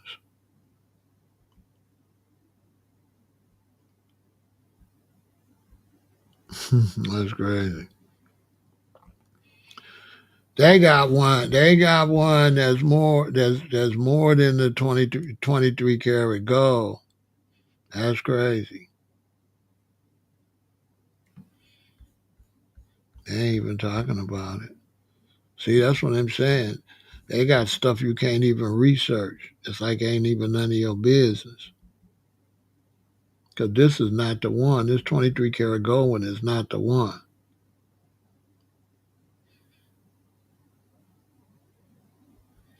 Because a lot of them is just made out of zinc, copper, and zinc. There's another one. See, it's not even advertised.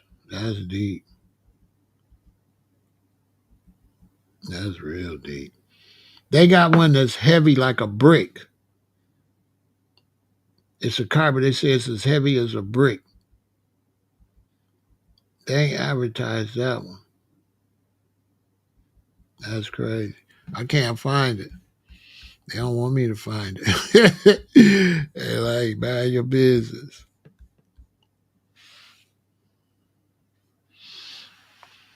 This one is a billionaire car, but they got one for the multi-billion, for the trillionaires. That one I can't find. I can't find the one for the trillionaires. It's not listed. That one that's just the 23 karat gold one. They got another one that's like platinum. That's like really heavy. Like they said, when you pick it up, it's as heavy as like a brick. It's just a car. It's made out of this really heavy, heavy metal. And that one, you have to wait for them to. Uh, they pick you and send it to you. You can't just get that one. Well, they got clubs and organizations like that too. You got to go through a lot of doors to get up to the top. You got to do a lot. And one wrong move and it's over for you. Diddy, it's over for Diddy. He's a liability. And they got all the time in the world. They've already kept him quiet.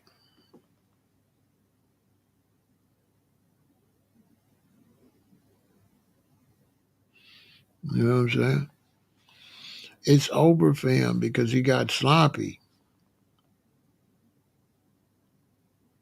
You know? He tried to play with the big boys but got sloppy. And he went against the liquor company. Just, I don't know.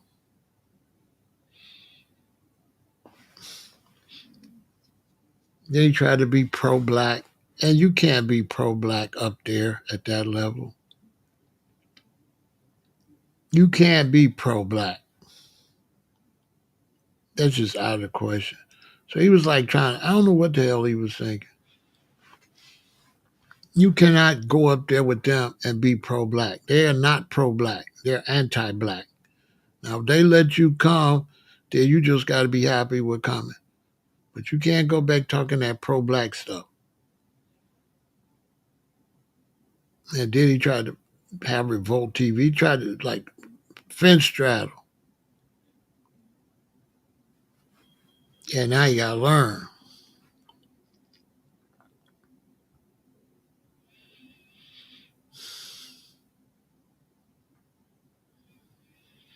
The hard way.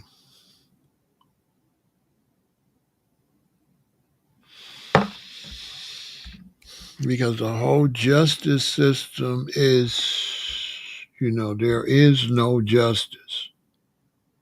Okay? It's all bought and paid for. And when it comes to getting in trouble, there's no justice, it's just us. That's it.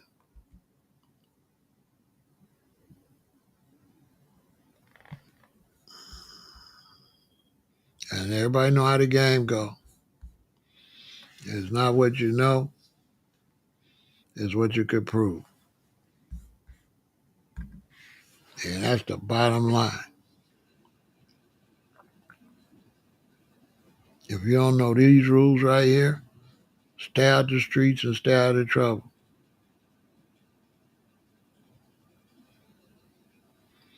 If you get in trouble on the streets and you tell on everybody, they not going to give you a break or cut you no deal because you'll tell on them. So you a tattletale.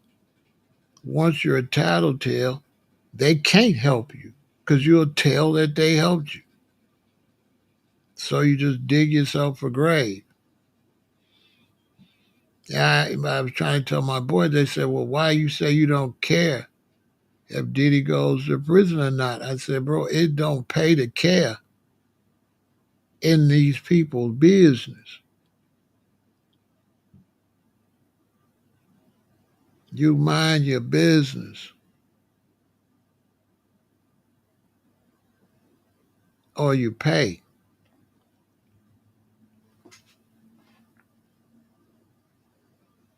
That's why you don't see me talking no revolutionary stuff and all that. because you can't talk about it. You got to be about it. Like when you plan, you got to remember the other side is not playing at all. And you're kind of half doing something, but they're going to go all the way. They're going to go all the way.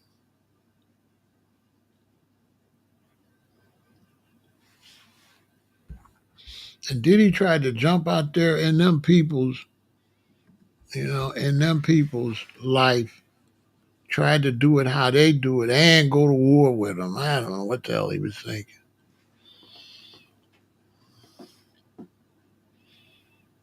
But you can pretty much bet most likely there's another case coming down the pipeline. So they said hold them until this superseding indictment to this next indictment come down. He's going to be getting another indictment any day. If I had to guess, I could be wrong, but most likely he's getting ready to get another indictment. Because when they grabbed him, they had at least 3, 4 indictments. They just picked some.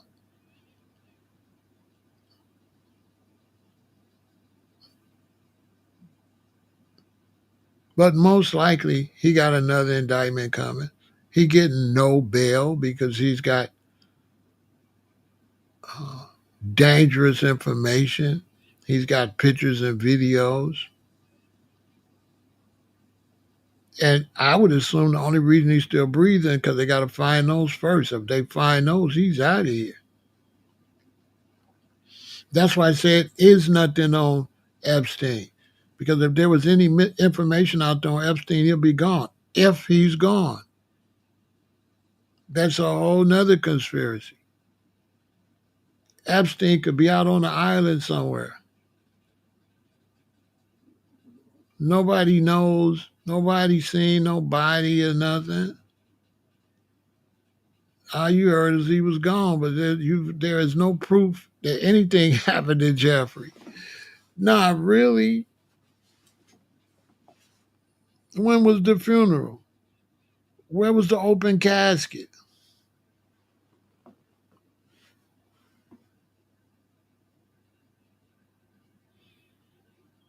If he's on this island, who knows? You can't land on it. He could be right at home. Who would know? They ain't got enough money to sell the whole island and buy another one.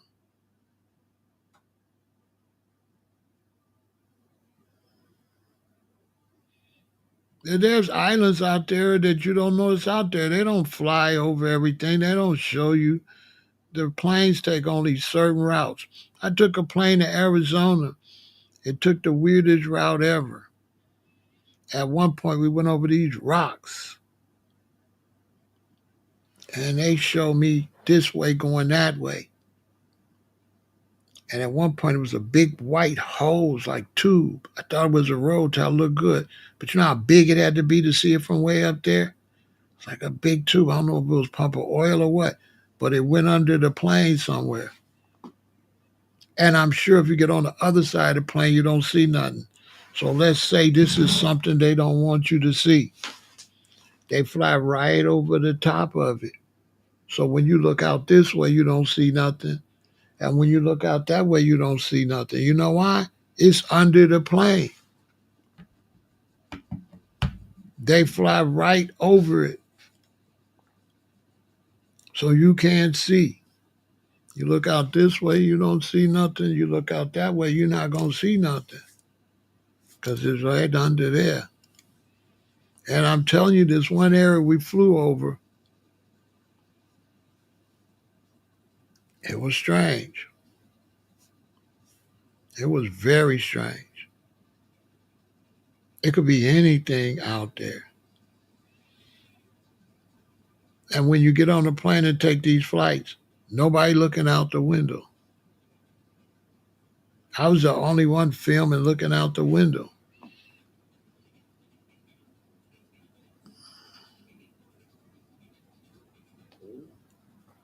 They fly over the Pacific Ocean a certain kind of way. They don't fly over the Atlantic either. They don't fly from Jamaica straight over. They go all the way down and up and around. They don't fly straight from Jamaica to Africa. Hell no.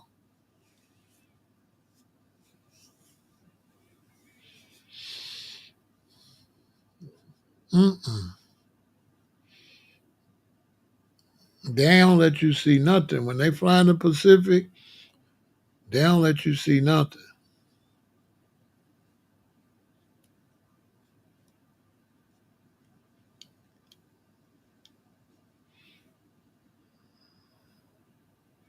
You don't know how them Japanese get there. You know what I'm saying?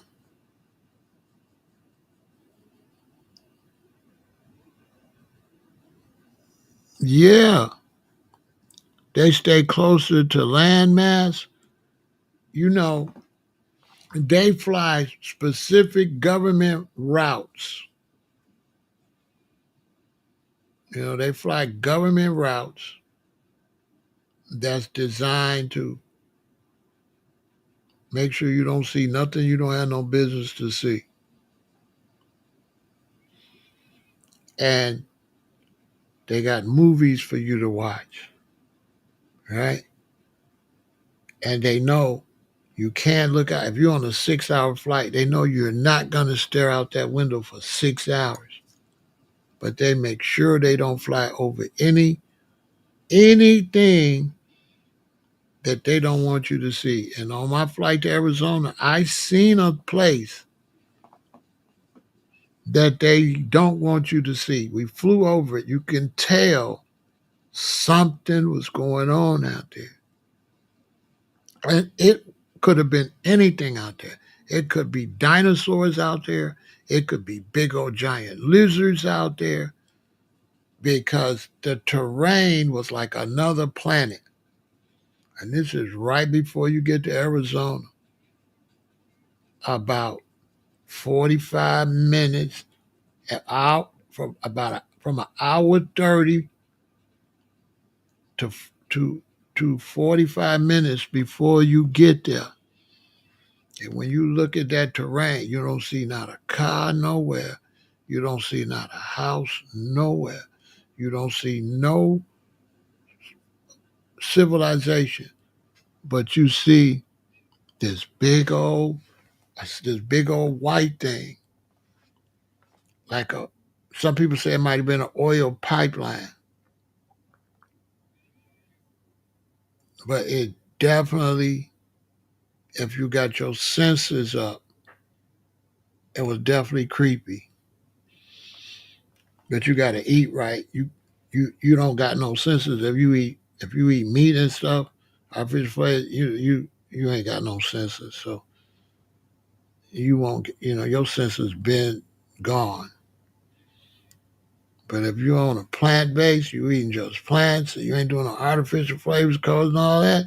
Your senses is at on a whole nother level because that's when your pineal gland decalcifies, and now you can use both sides of your brain. When that food they feed you makes the center of your head hard. You know how your parents say you hard headed? That's because your pineal is hard. So you only use one side of your brain, and it can't communicate with the other side of your brain. But when your pineal gland decalcifies, now you can communicate with both sides of your brain, and then you can see things.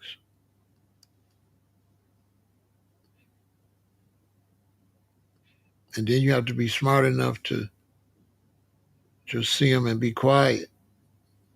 Because if you at a high level of alert, you can't say nothing. I could do 200 videos of stuff that I never say over here, easy, and I never will say.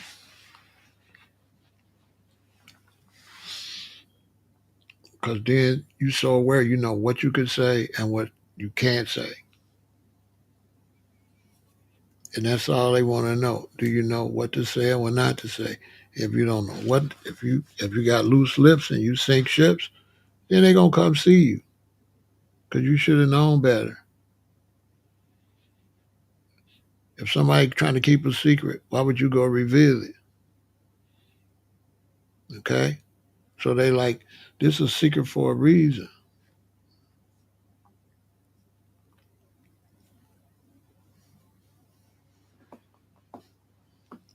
Like I said, the men in black came to see me in like 7th or 8th grade. I forgot what grade. They came to see me. They came to see me when I was like a 7th or 8th grade. Men in black. Like, that ain't no joke. But they came to see me at the school. For real.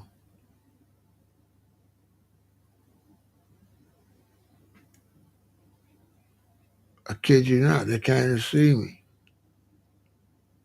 2 of them. 2 white dudes. Straight from who knows what government agency.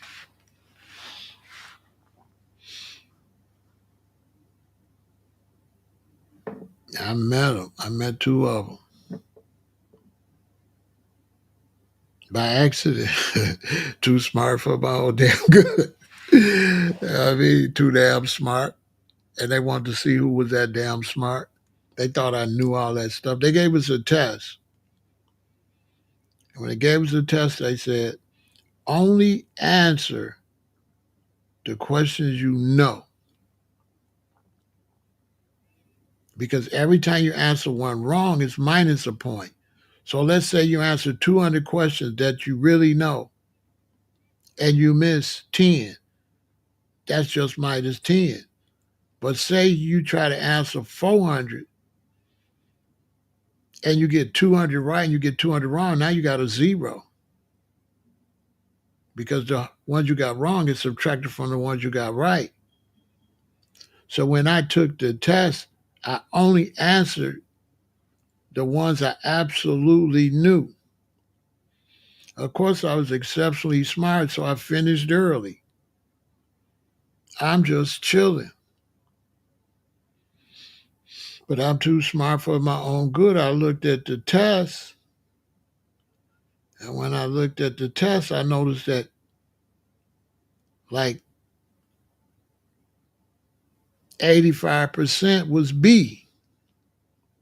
Me being a smart ass, I figured if 85% of these the answer is B, if I go back and put B, B, B, B, B, B, B, B, B, B, B, B, B, B for every answer, my score gonna be through the roof because I'm gonna have a whole lot of right answers. So my dumb smart ass, I went back and put B, B, B, B, B, B, B, because I see almost of these is B. Boom, okay, B, B, B, B, B. I can't lose. I'm gonna have way more, right? I'm gonna have way more than I miss because all these is mostly B. I'm too smart. I'm like 7th grade. So I put B, B, B, B, B, B, B, B, B, B, B, B, B, B, B. Boom. I'm good. Had my test in. I don't know how long went by, but 2 men in black came to the school. They whispered something to the teacher. The teacher said, Michael, these men want to see you. And he took me in the hallway. Men in black, it was just like in the movie. Hat, black black tie. I think they had a hats on. Black tie, white shirt, black suit, black shoes, white shirt. They took me in the hallway. And they said, you did exceptionally well on this test. Nobody in the country scored this high. I don't know what's going on. I'm a little wild ass little kid. So I said, oh yeah. Yeah, when I finished the test, I think they was all B, so I marked them all B. They looked at each other. They said, okay, thank you. And they walked out. They looked at each other and realized I wasn't no super, right? They realized I didn't know the answers. They looked at each other and they left. And I often thought, what if I really would have knew all those answers? They probably would have took me. If I was really that smart and really answered all those, they would have took me. They would have took me and contacted my parents.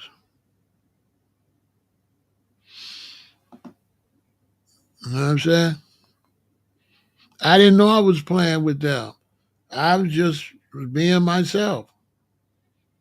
I was just good at math, and all my stuff was B's. I didn't know it was going to no government agency. It's just a test. I don't know. You know, I'm a kid. I don't know. I don't know where it's going or nothing. I don't know it's going. It's just a test. The teacher said, just take this test. You know, I don't know. I'm only in the seventh grade, probably eighth grade. I don't know where the test is going or nothing. I'm thinking it's just a school test. It could have been for the state of Illinois. It could have been for the city of Chicago. I don't know. I wasn't trying to do anything. I just finished and was bored and noticed they was all B, and I'm trying to get a high score, and I realized how to do math. Well, shoot, if I knocked all these B, man, I'm finna really get a good grade. I'm finna shut the game down. All these is B. I know math. So because I was exceptionally good at math, and I see that out of every 50, it's only out of 50, like 45 of them is B. I'm like, well, if I answer all hundreds of these, I don't know how many it was, I'm finna have mad, you know what I mean? I'm finna get down. I'm finna score. So I just went B, B, B, B, B, B, B, right quick before the test was over. B, B, B, B, B, B, B, B, B, B, B. Teacher say, okay, I'm collecting the test. I was still B, B, B in. That's how many questions it was that I almost ran out of time just doing B, B, B, B, B, B, B, B, B. Because out of all the questions, I probably only had answered like a fifth of them. See what I'm saying? So I went back and answered everyone on B. You know what I'm saying? They sent the men in black. They sent the men in black want to know who is this? Go get him.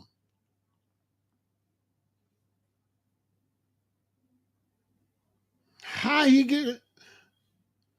When they find out I just was smart, they probably changed the test. They probably went back and say, don't make all these B's no more. Because we had this kid, this Michael Stewart, he figured it out. So don't make it with nobody like that, because he went back and looked at the test and seen which was the most likely. So I bet you they made the test where the answers was like this. I bet you they didn't make it go straight down no more. But they should have gave me a couple of dollars or something. They should have hollered at a player. But they wasn't there for nothing decent. They was there on something else. Cause when I told them what I did, they looked at each other and they just left. They're like, nah, he ain't no alien. You know what I'm saying? No, he not an alien. He just was smart. And they just left. And I always thought for years what they would have did if I really knew all the answers to that stuff. Something not good.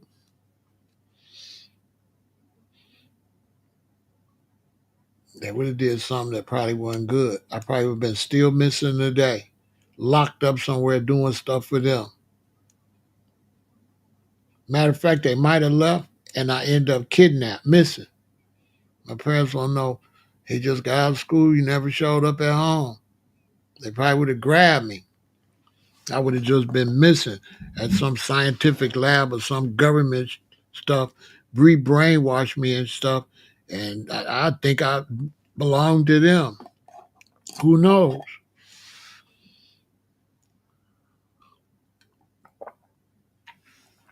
The moral of the story is I seen the men in black. They was not no normal nothing. Dressed exactly alike. All black with a white shirt.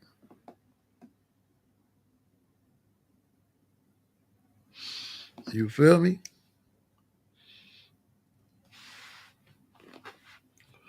He said if you take all their powers, there ain't nothing. You can't take their powers because you don't got no powers. So if you don't got no powers, you can't take their powers. So you got to have powers. But we don't have no power. They feed you first off. And when they feed you, you ain't got a chance.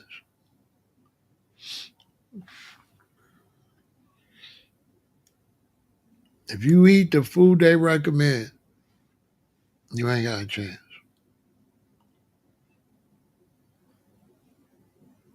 None. If you eat meat, dairy product stuff, you ain't on nothing. You've got no mind. You are like a farm animal.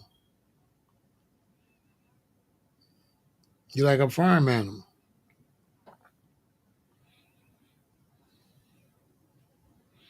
basically.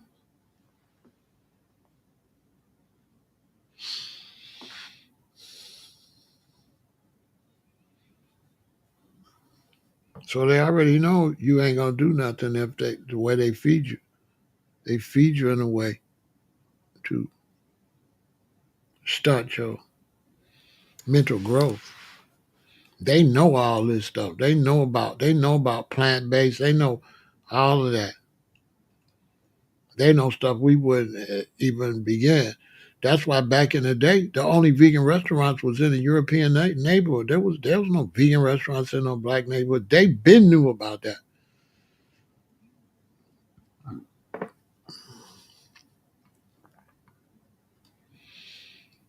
So they got us. When you eat certain things, you gone, and you just get worse and worse. And by the time you get 70, you be senile. You can't do nothing. You can't move. You sickly. You slow. Low comprehension skills. Lack of awareness. Bought and paid for by the machine. Then they can get you on drugs. They can get you on alcohol. They can get you on weird sex. And next thing you know, you'll be then passed away. And they just work on the next generation. And there's no movement towards building because you don't have to dismantle them. All you have to do is be in the right mind to build your own, and they will be dismantled automatically.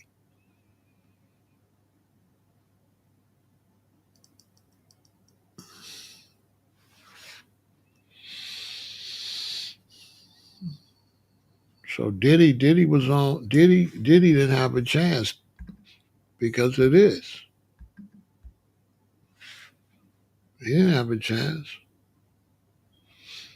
He was out of his mind.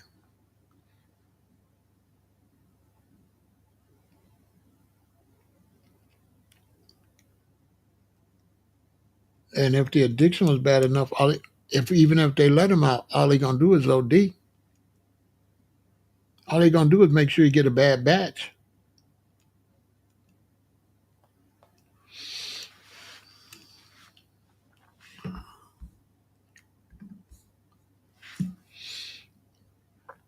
But it's definitely gonna get interesting.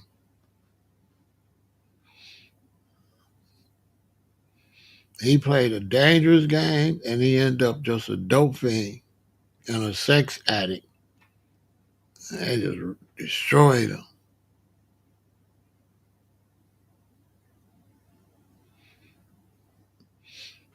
So you got people talking about free Diddy. They crazy. You know what I'm saying? Free Diddy. Diddy is not no type of no hero. I know when I was trying to do my life, I put Diddy beat the feds, but that ain't what I meant. That's why I changed the title. He ain't beat nothing. He got 2 Fed cases.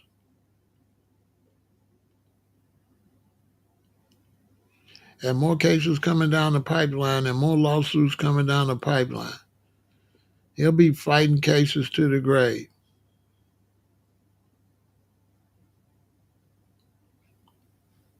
The Diddy you know is over with. It's never coming back. a wrap. They've damaged him. They've damaged his children. They've damaged his sons. The legacy is gone. It's over with. It's a wrap. So now I don't really care either way with it because he not not beating nothing. He's got more stuff coming. I just want young people to watch.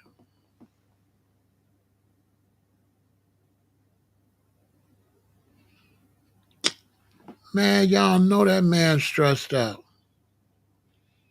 That man got all that blackmail stuff on them people. They got some of it and he got some of it hid. And he know. He know. How would you feel if you was locked up where Epstein was locked up at?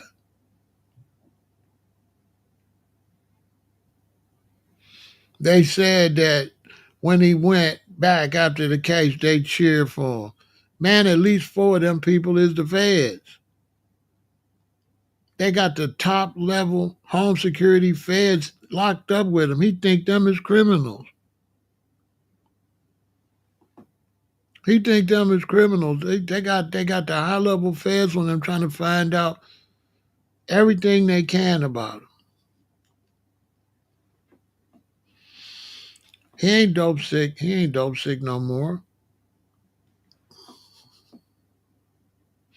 He not dope sick no more. How long he been locked up? Hold on.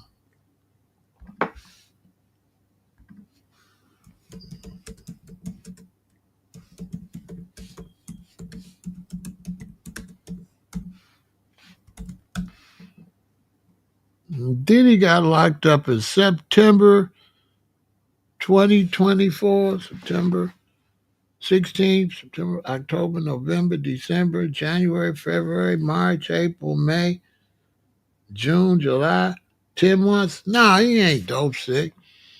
He ain't dope sick. What, September, October, November, December, January. By January, he was all right.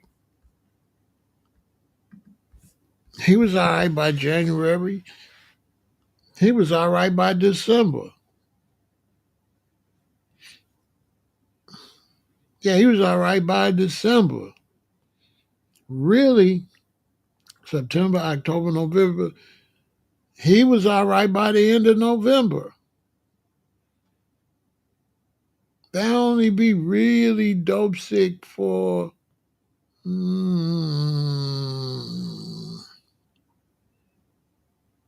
really, really, they be dope sick for about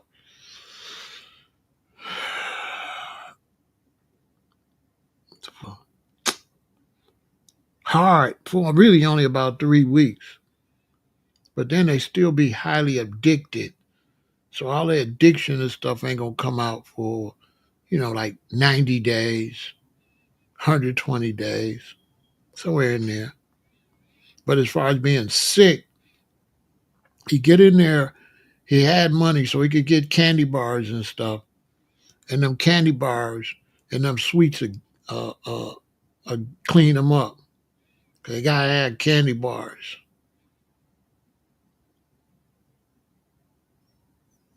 A lot of people don't know that. They gotta have candy. So when brothers came into county jail and they was dope sick, I give them chocolate candy and give them candy, so they won't be throwing up and all that. And after a couple of weeks they'd be all right, but first they'd be balled up on the floor. You know what I'm saying? I had a dude. He was high ranking, and I'm giving him candy and sweets, and he dope sick. Then the man got clean and started tried to talk crazy to me. After he got clean. You know what I'm saying? After he got clean, he tried to talk crazy to me.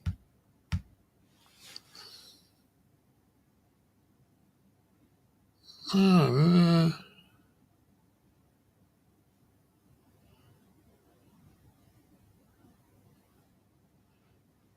I couldn't believe it. You know what I'm saying? I had to say something. I had to threaten that man. You know what I'm saying? Like, what? What you in here for? And what I'm in here for? Well, you in here for, you not in here. You not in here for what I'm in here for. So I think Diddy up right now in his cell. Here in New York, it's 3 in the morning now. He knocked out. You sleep good in there. You be knocked out in there.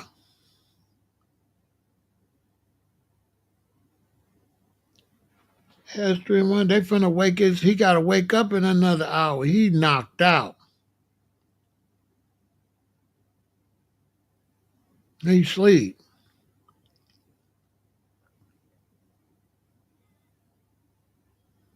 You can't stay awake when everything closed down. When it ain't nothing going on, you're gonna go to sleep. Only thing you can stay awake is, you got TV, you got this stuff, you can stay awake. You ain't got none of that in there. It's lights out at a certain time. It's over with. You sleep a lot in there. Man, don't let nobody fool you. You sleep a lot. You sleep a lot in there. You sleep a lot in the county jail in that type of environment. You sleep a lot. Now, I don't know about prison. Breakfast is going to be at 5, maybe. It could be at 4. Sometimes they wake you up at 4 for breakfast. It depends on where you at when they serve, right? So let's say breakfast started at 4, but they got to serve the breakfast from everybody. So just because the first inmates get theirs at 4, that don't mean you necessarily gonna get yours at 4. Now you could, depending on how many people they got to serve and how many people. But then a lot of times after you eat breakfast, you gotta go back to sleep. You don't get to stay up. I know at Cook County you don't. You get up for breakfast, you eat breakfast, then you go back in your cell and go back to sleep. So you back sleep 4:35. Then they crack the cells at like 9. Then you stay up till lunch. Then after lunch, they lock you up for an hour. You be knocked out. So you might go back to sleep from 11:30 to 12:30. Then they wake you back up. Then when they wake you back up, then that's when you stay up till 9. That's your longest time up. Is from when they wake you back up from lunch. They don't make you go back to sleep after lunch. So from lunch, you stay up and you stay up for dinner. Then you go to sleep about 9. Now, I don't know about New York, but I know here in the county jail, that's how it go. So your longest time up is from like 11 a.m. till 9. Then in the morning, they wake your ass up, make you go back to sleep. Or back in there. You don't got to go to sleep, but you got to get the hell out the day room. You know what I'm saying? Head count. They ain't do head count in Chicago. They ain't got to count heads. You in there, and that's it. They know you in there. They ain't counting shit.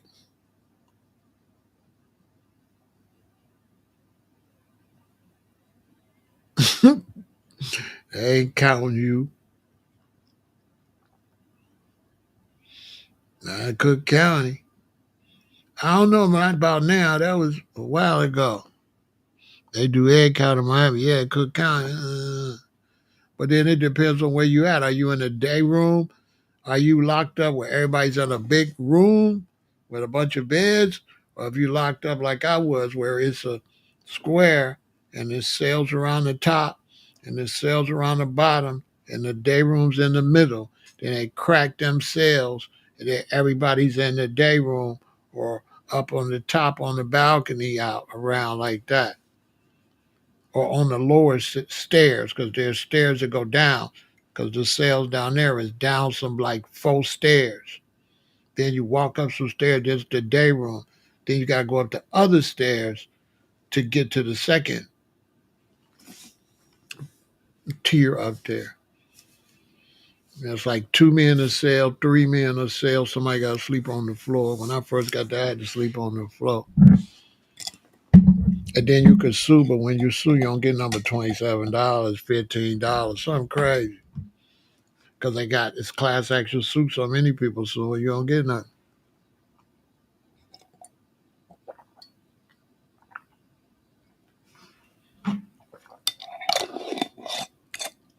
Basically. But you sleep good, though. You be knocked out. It's quiet. I don't know about all jail, but I know the Cook County, when at night, it's only noise at 9. When they first lock us in there, we still be talking and stuff. By the time you get about 10:30, 11, it be quiet. Everybody knocked out. Because you're doing a lot of exercise in there from being cooped up. So you might have been doing burpees. You might have had to go to rec. You're doing push-ups all day. Because at the Cook County, when I was in there, you lose anything you lose, that's 25 push-ups. So if me and you playing him and them in cards, so we lose, we got to get them 25. Not only do we have to give them 25, we got to get it on command. So they'll be like, hey, Pharaoh and James, let me get 10. Let me get 10 of them. You got to do 10, you owe them 25. We both owe them 25 piece. They'll be like, let me get 5. Come on, man, let me go ahead. No, let me get 5. And you get out to do 5 in about hours on later. Hey, Pharaoh, you and David, let me get 10. They try to say at the most inconvenient time, you get out there and get 10. They might be, hey, let me get them other 10. Let me get them other 10 about you. Or they might be like, give me the whole 25. Or they might make you give them 3 at a time. Let me get 3 of them. Let me get 3 of them, you know. That's what make you don't want to lose, because these models, they might 3 you out 8 times. They might make you give them 3 7 times and 4 the last time. Or they might make you give you 3, 3, 3, 3, and there be 1 left. They say, okay, let me get that 1. It's you know what I'm saying? Anyway, by the time you go to sleep, you sleep. You in there getting swole.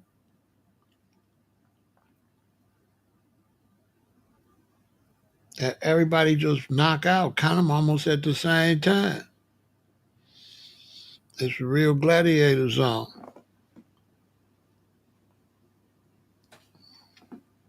So he probably sleeping or whatever. Then he got a lot of money coming in on his commissary. So, he could look out for guys and stuff. So he protected. He protected because he could feed people. He can make sure they got cigarettes. He can make sure they got snacks. So he protected.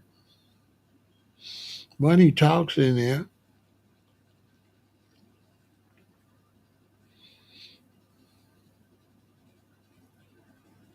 He protected. Also, he beat the Rico, and in there, everybody's happy for you if you go home. That's one thing. Everybody's happy for you if you go home. In prison, no. But in like county jail, like while you fighting a case, everybody. So when he didn't get that Rico, I'm sure everybody was extremely happy for him in there that he didn't get that Rico.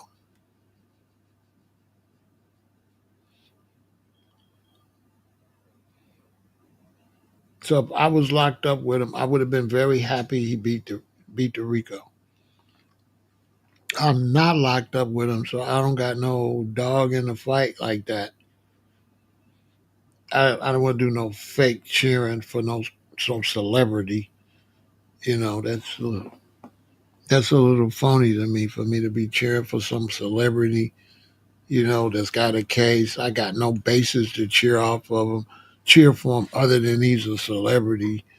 I guess for a man that seems a little weak to be cheering for somebody talking about they represent black excellence and all that just because they made some music. I don't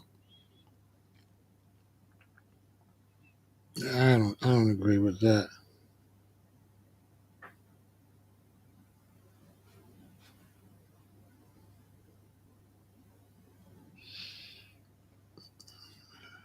You know what I'm saying?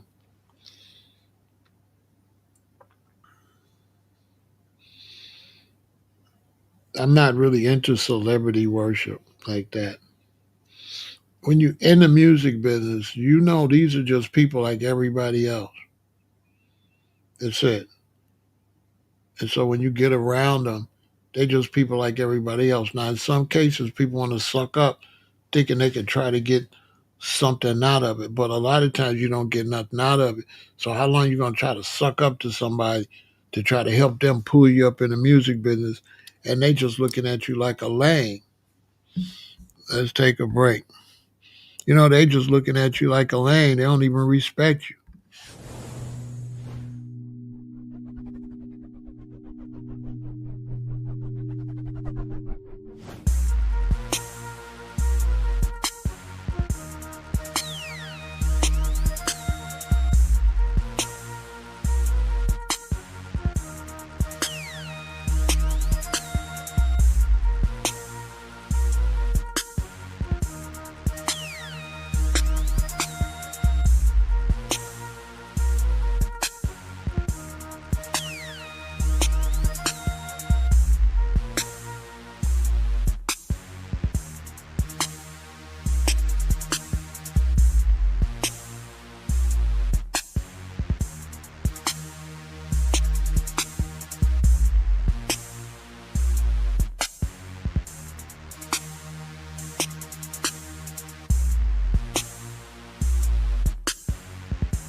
A lot of times, celebrities like that, they don't like you sucking up to them because they looking at you like you trying to use them. That if they wasn't who they was, you probably wouldn't even talk to them.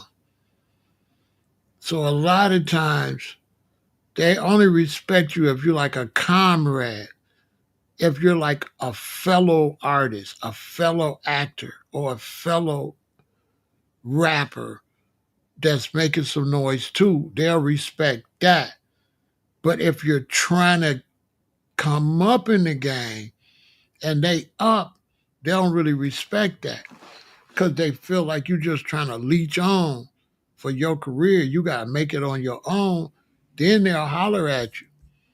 But pretty much in that game, nobody likes you if you like trying to suck up. Don't work like that in that game. You know what I'm saying? They don't respect that. None. So that's why when I worked and R. Kelly, I'd get out my car and L. Kelly was in his car. I would do this, what up? And I would just go to work because I know running behind him, he ain't gonna respect that. They don't like that. You gotta make it on your own. Every now and then you can get lucky and they kind of just like you, like the rapper kind of like you rapping, and he want to bring you into the crew or something. But that's rare.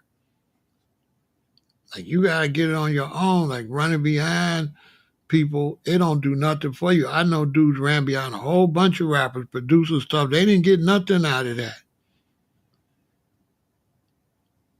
because they don't really respect that.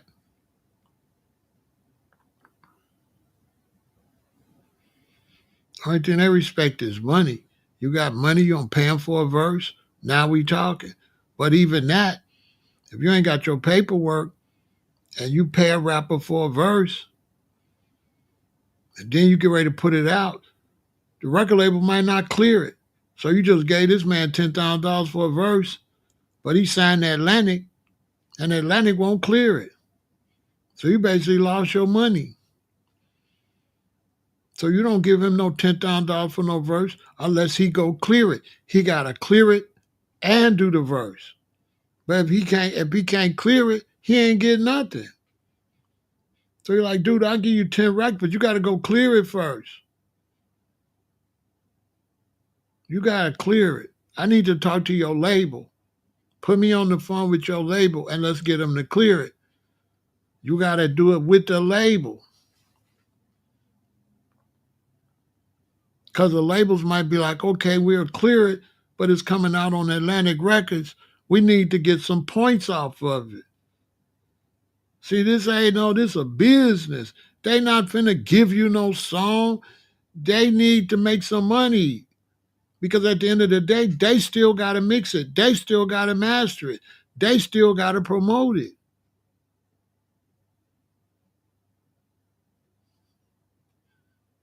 Why should they label, mix and master and promote you? Who is you? On your song. Who is your song? They not finna put their artists on your song for you to make no money. They don't want to make no money if they ain't getting none of it. It's business. It's the same thing when you locked up with real notable gang members or whatever. Running behind them will just get you beat up or something. You don't be sucking up to nobody like that. He is what he is, and you is what you is, and that's it. Dude's supposed to be big somebody. All right, good luck with that. You know what I'm saying? That's how you gotta be.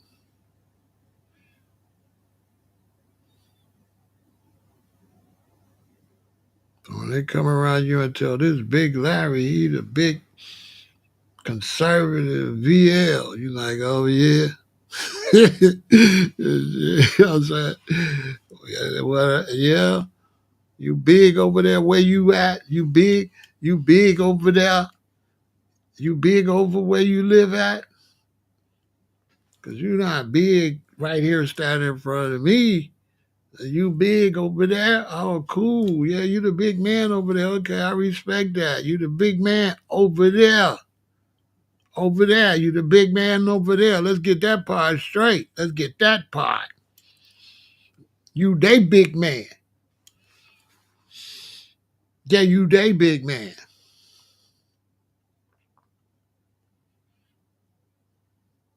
Basically, congratulations. You know what I'm saying? Basically, you know what I'm saying? To me, you're a possible threat. Let me find out if you cool. I don't know you like that. I don't want to know you. Not like that.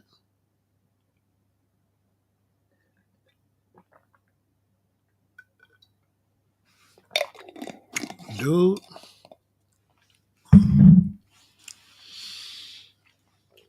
you know it's serious. Stay out of jail. Don't go to jail. Don't go to prison. You might not want to deal with the politics. You might want to not deal with the foolishness.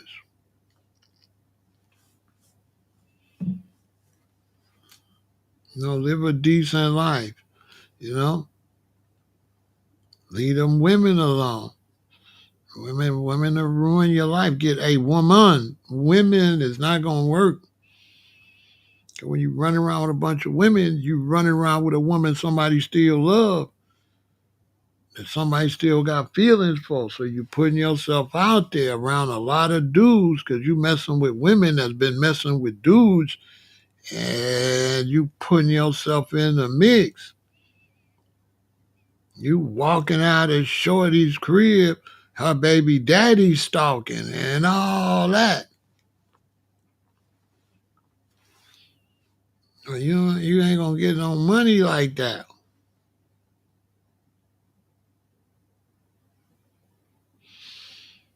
Or Diddy started chasing them goofy women. None of them women was worth a nickel. Cassie ain't worth 25 cents.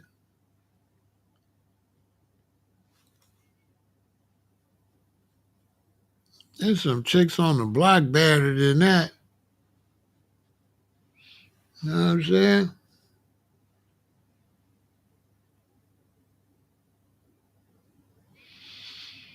How did King Solomon do it? King Solomon ended up where he couldn't stay warm in the bed unless he had women in the bed. That ruined King Solomon. King Solomon fell because of that. He started messing with women with false idols. All King Solomon got burnt doing that. King Solomon was with so many women that he got some type of sickness where he couldn't stay warm.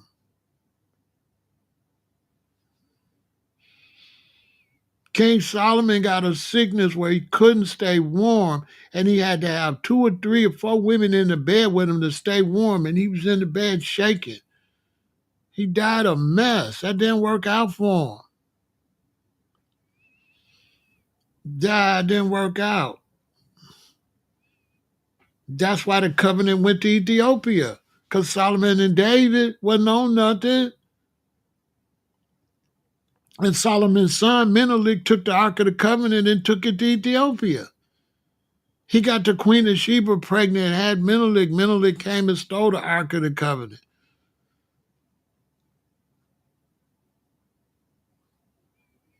That's why Haile Selassie is the one, because he got the blood from Menelik, which is the blood from Solomon, which is the blood from David, which is the blood from Christ. That went to Ethiopia. That's in Ethiopia now. Solomon gave away everything back down to Ethiopia. Israel ain't nothing. Ethiopia is the holy place now.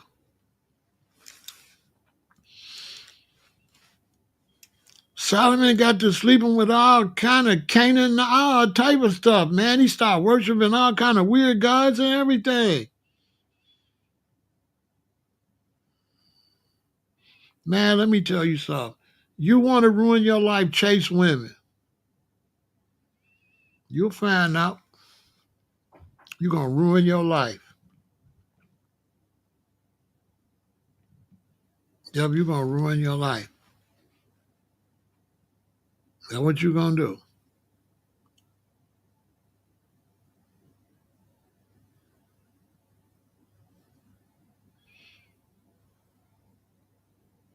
You ain't going to have nothing. The only thing you have to show for women is babies. If you ain't got no babies, what did you get?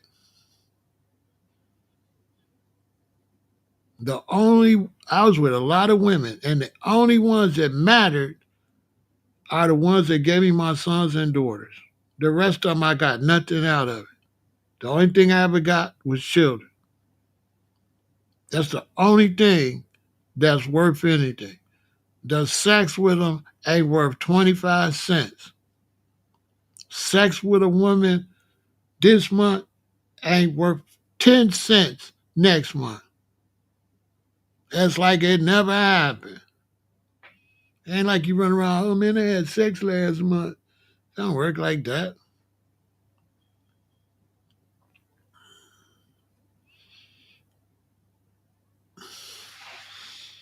A bunch of women don't do nothing, man. That's whack. Get some, you'll see. You might not see it at first, but you will. You be at the end of the day, you're gonna be like, this is what he was trying to tell me. I don't mean nothing. It don't mean what kind of man you are, none of that. You get no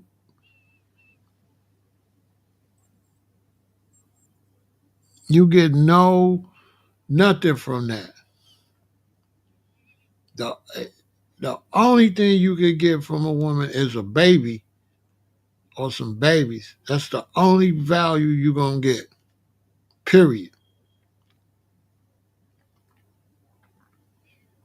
If you young, you sleep with a lot of babies, you ain't got no sons. You just a buster. You're a buster. You just wasting time. You ain't got no sons.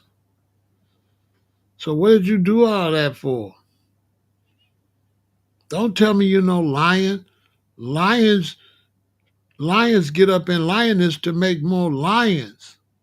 Show me a gorilla or any animal in the wild that be with the female for anything other than to mate and have some babies. Show me. Show me any animal that be with the opposite sex and it ain't for reproduction. It's for reproducing. Period.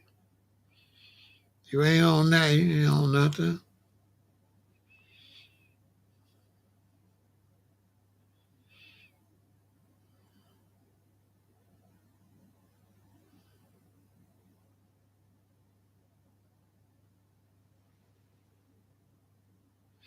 Reproduction is the only thing you getting with a woman for. You got reproduction, then you only with her to raise what you reproduce. That's it.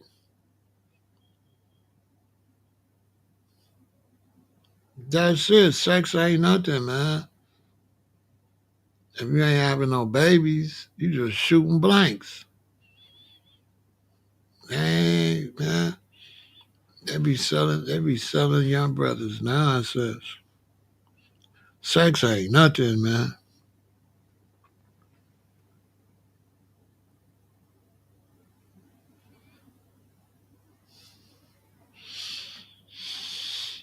Diddy was a brother that, was raised under some strange circumstances and, those ghosts kept haunting him. That's how. They got the money, they start talking about money, power, respect. So they wanted power from the money. But, the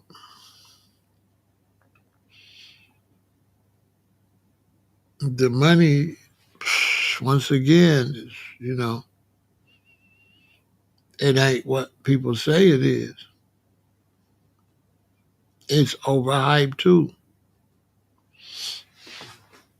That's why with people with money, a lot of them always trying to show you how great it is. If it was that great, why would they be kind of always trying to show everybody? If money is that great, why are you trying to buy the best looking car and the best looking this and that? Because you still trying to prove something. Anytime like you get in like a Bentley and that make you feel good, something wrong with you. How that make you feel good? It's just a car. At the end of the day, it's just like any other car. It just got more bells and whistles in there and stuff. The only thing that money and wealth do is when you have children so they be used to it. That's it. So they won't grow up fiending for it, thinking it's more than what it is. That's the most value it got. And so they can get that out their system, you know what I'm saying, and stop thinking that that's something. And you get to the point you think the car is more valuable than your legs and your feet. And you think driving a fancy car is more valuable than walking. So you don't even take care of your body. Because you think the car is more important than your damn body.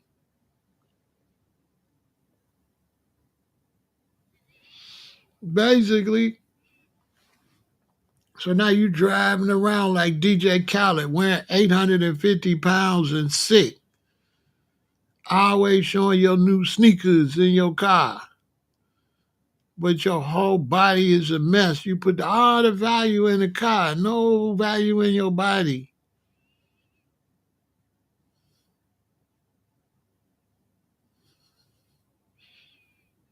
And then nobody cares.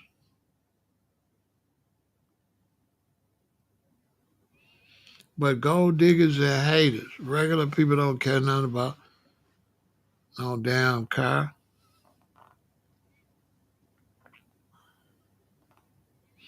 You ever been around a lot of brothers buying a lot of fancy cars all the time? It'd be boring as hell.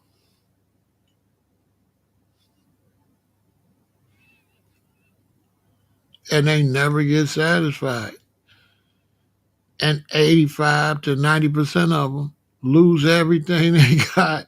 Only a few of them. They all, you see them 20, 30 years later, they broke.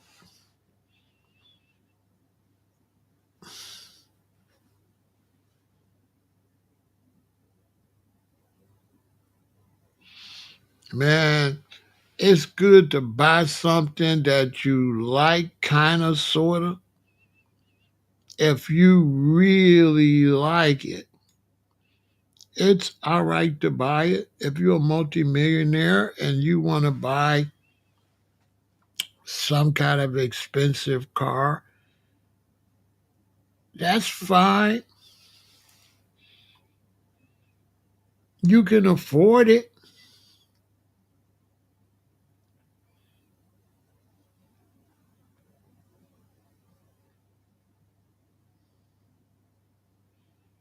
But the thing is, when you actually get in it, you ain't going to get nothing out of it like you think. Most you're going to get out of it is 60 days. 60 days, you're going to be hyped. By 90 days, it's just a car. Now you're trying to get other people to get hyped that you got this car. And you want other people to look at you in it to stamp you as some type of success because you're in it. But the actual feeling for yourself goes away. So that's why after they do that, now they want the richest mink coat. After they do that, now they want a bigger house. After they do that, now they want a bigger watch because none of that stuff they got do any good. So now they got to buy something else in a different field. So now you want the Rich and Millie, the exclusive one, that kind of stuff. And it just don't never stop.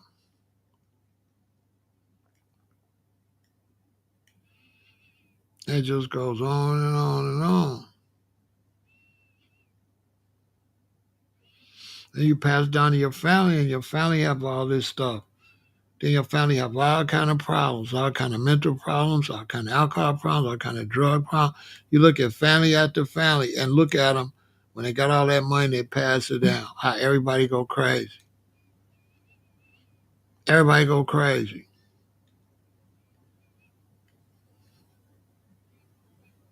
Look at Diddy's sons. Crazy. His daughter's probably crazy too.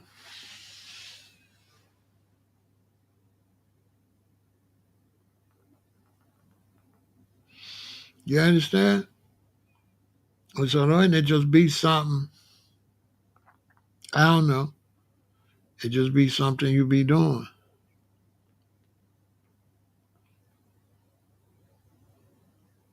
You acquire certain friends, and then when you don't want to do that no more, now the friends don't be as close. You don't be as close to them.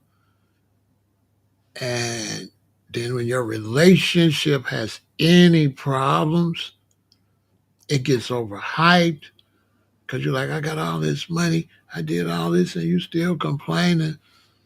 So now if your husband or if your wife, whichever one of you is rich, complain, it's a worse complaint than regular because you done bought all this stuff and all that. And it's just like basically, you just still chasing it just like a person at a regular job. You're just the same as a regular job, just a more expensive regular job. Basically, I mean, that's what it feels like. It feels, you know, it's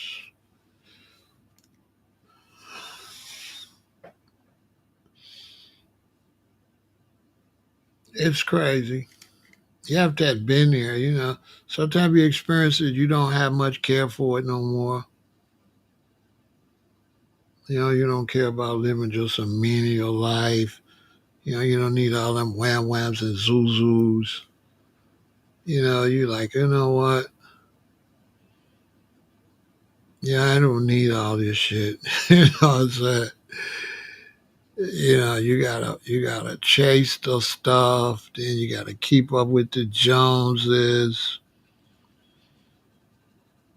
So that's why people they'll come in there and they'll wealth shame you. That's why you ain't got nothing there. You just living like this, like you have your little house and stuff. They'll be like, that's why you in that little bitty house. You know what I'm saying? Like crazy stuff. And they be trying to judge you about how much money you got, which is just like it's crazy. It's an experience. It's an experience that people might have to experience in it. Some people get caught up in it. They'll call it generational wealth, but your personal family wealth is not generational wealth. That's good for the black generation. So I don't consider individuals getting money. I don't consider that generational wealth. Not to me.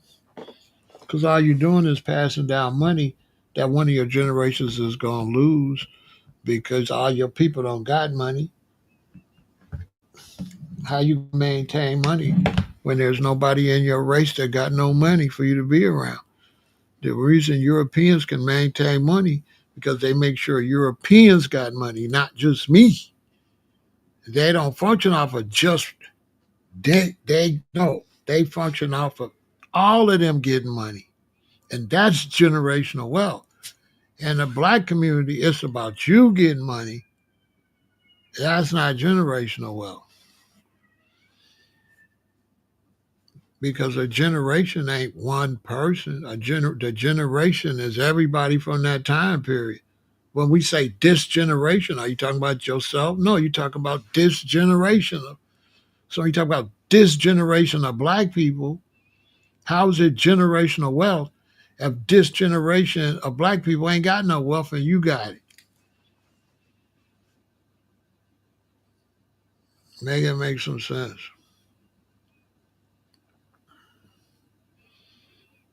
So that's why we've had all these successful black people and we still at the bottom.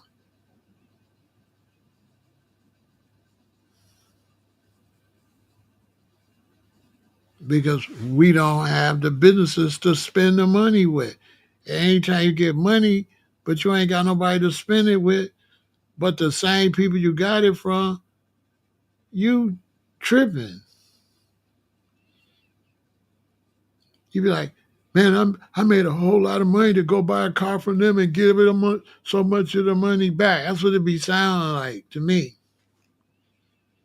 Because that's all you're gonna do with the money is give it back to the dominant race that's really got generational wealth for their entire generation. So they own the car company, they own the gas company, and you getting money within that system and got to spend all that money back to their generation. You don't have anything to spend the money to. So they don't care about your money. You got to give it back. You're not selling mansions. You're not selling Bentleys. You don't own Bentley. You don't own Mercedes. You don't own Corvette. You don't own Jaguar. You don't own the mink coats, the jewelry, or nothing. So everything you get with your money you give it back to a different race. You know what I'm saying? And then you ride around with all they stuff and you think you look good because you pull up on me in the Bentley. But no, the Bentley people look good. The people that sold you that car look good. You just look like a boy in the car. You got a Bentley. They sell Bentleys. They got a lot of Bentleys. They sell them. You got one Bentley. The Bentley dealer got how many Bentleys? They got the 2025 Bentley and the 2026 finna come in any day.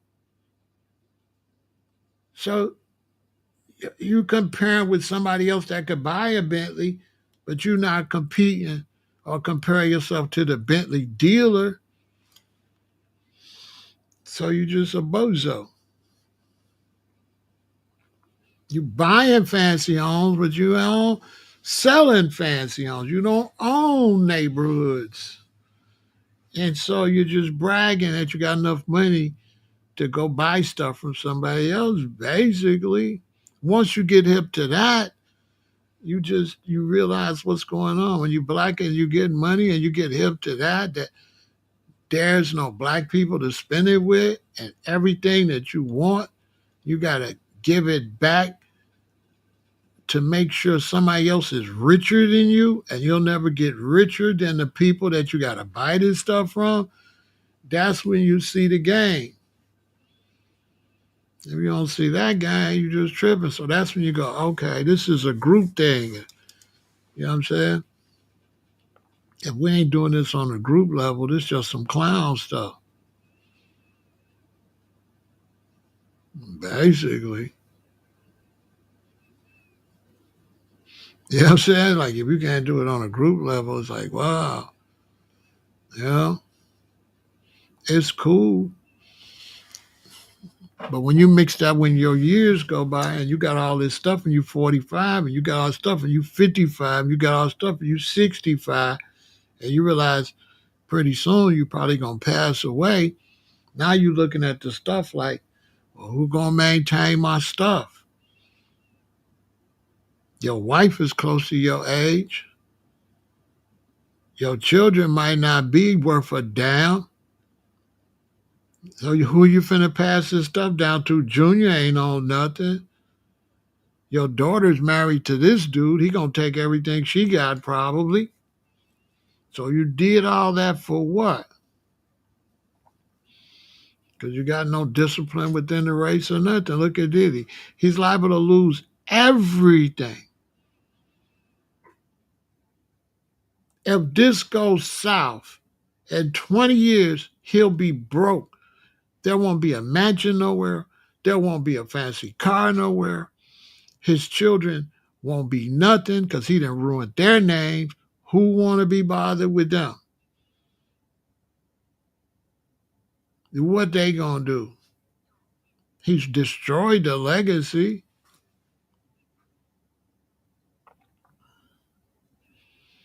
Everybody and their mama finna sue him. Nobody else with a whole lot of money is gonna work with him. So how well is he gonna be doing in 10, 20 years? Now he could, don't get me wrong. He could get out, boom, things pop on, people deal with him. I can't say that he still won't do good. We live in a world where they'll accept him, maybe. We live in a real world. But in the long run,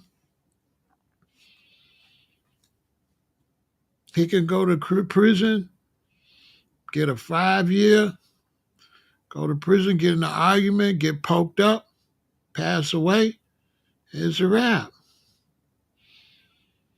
Somebody like he gonna be all right. He'll be in segregation, kinda, but you ain't never all right in prison unless you're gonna stay in your cell. They'll poke you in segregation. They'll send a kite over there on you. They sure will. You ain't safe nowhere in prison. I don't know, unless you where they lock you up for 24 hours like Larry Hoover.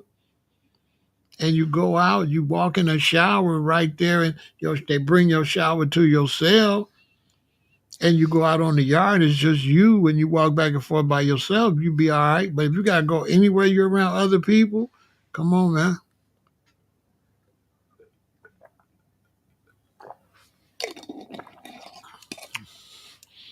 You see, Black Americans, they got the wrong idea about wealth. That's why people are like, well, dang, Pharaoh, why you so against wealth? Because when you get around people making money, everybody just try to make money for themselves. So you can't compete. It's not fun. It's not the real wealth. Europeans' wealth is they getting it together. They selling automobiles, they selling homes, they making planes, and you know what I'm saying? And you blacks, you doing individual wealth. You ain't doing group economics like that. So it's not interesting. It's a failed project. You're gonna lose it. We've been having movie stars and rich people for years, since I was a baby. Where they at? Where's James Brown's money? Where's Aretha Franklin's wealth? I can go on and on. You can't see no signs of rich black people in the black community. None. None of that money did nothing. Where's Muhammad Ali's money?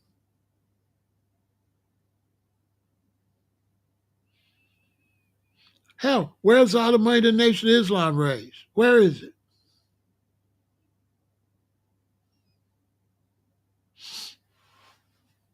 You tell me. Because individual economics is not it.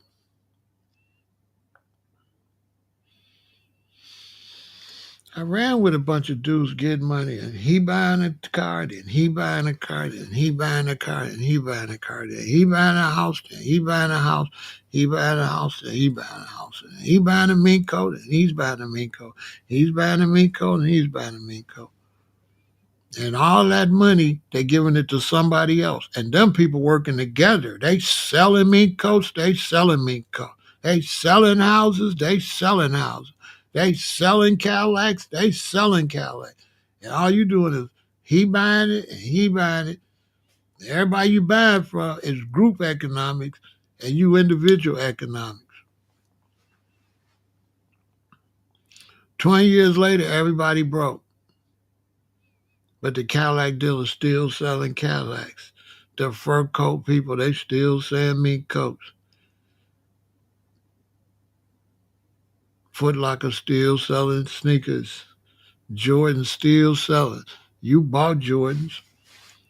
Now you finished, but Jordans is still selling. And you ain't getting no, you ain't getting no money. You know what I'm saying? Because you don't want to do no, they'll never get no money and get together and do nothing. It would be better to get a lot of money and live in a 2-bedroom apartment with you and your wife and your kids, or a 3-bedroom apartment, and get something, establish something, than to run and buy all this junk and don't establish nothing. Diddy didn't establish nothing. He dogged everybody he was around. He treated everybody like dirt. He was the only one with any money. He didn't help nobody else get no money. Nobody. Who he helped get money? Nobody.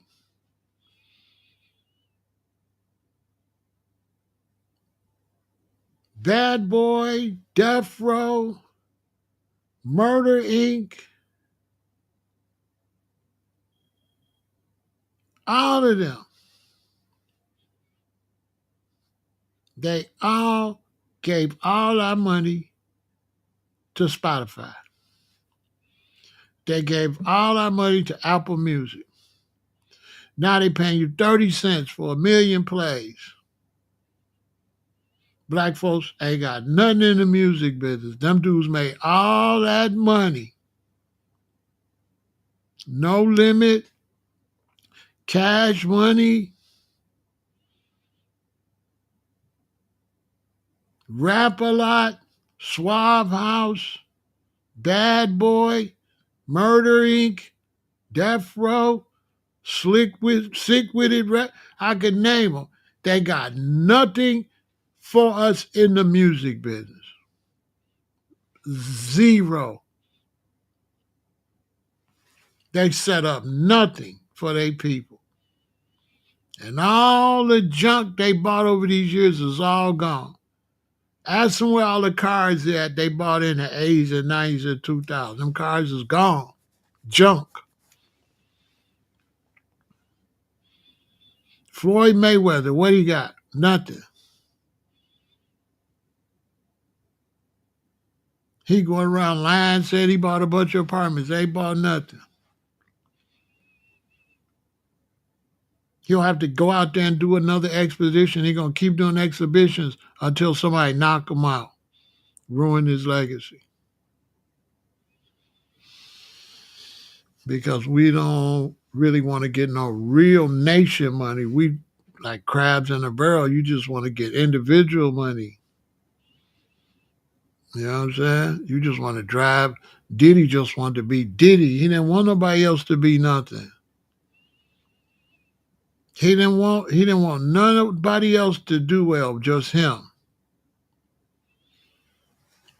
Suge Knight the same way. All of them. So Def the same way. Jermaine Dupri still trying to sell a record. Still making records. Ain't nobody went nowhere. Bow Wow and all them and the Brat, all them broke or struggling. They might got a little money, but nothing to brag about. Good to see you, Kathy. Because we try to do individual money. So that's why people like, well, dang, bro, because I seen it early. It's just like, I want to compete with the other people. I don't want to compete with the brothers. And that's all you're going to be doing.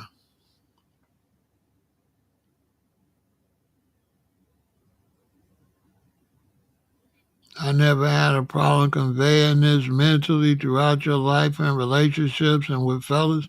I didn't try to express nothing because I ain't on that. You just be talking, G-Rod. You can't. People ain't that. They can't even comprehend you making money. So how you going to tell them the next level? Anybody in a relationship not making money will tell you most time your mate can't comprehend what the hell you doing. You in a world all by yourself. Name show me any man or any woman that's making a lot of money in a relationship, and I guarantee you they're in the world by themselves. I guarantee you they are in a world by themselves.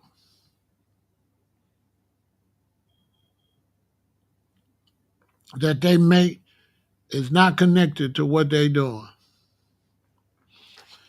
So you ain't trying to convey nothing. You trying to get some money. You shouldn't have to convey it.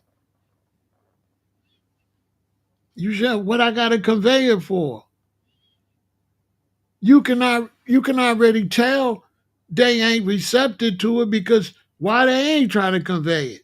So just the fact you the one got to convey something, right, G-Rod? The fact you the one got to convey something, what that tell you?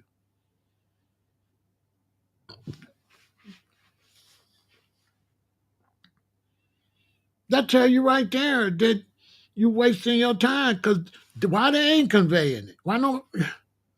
So I got to go tell y'all? What's the odds somebody gonna listen to you when you're the one gotta tell them? They ain't got it, or you wouldn't have to tell them.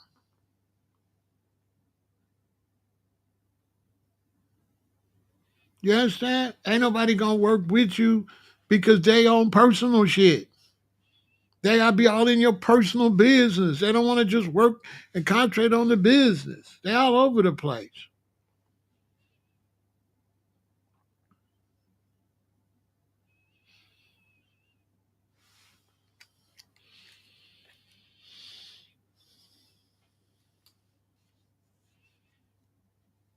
That's not just black, that's whites too. But some whites got it. That's why they doing better than the other whites. The Asians and the whites that get it, they do great.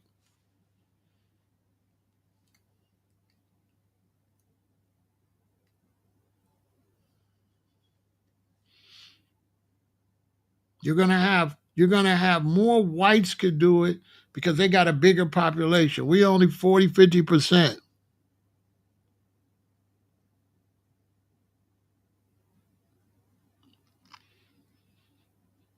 Tyler Perry is running around trying to do stuff and flirting with men and stuff. He finna lose everything he got. He's going nowhere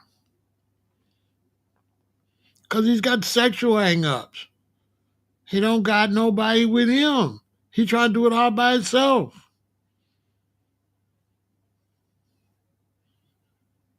Tyler Perry by himself is going nowhere. He's just running around the block. He's not going to compete with Universal. He's not going to compete with these other people because they work in a group. The 5 studios in Hollywood all work together.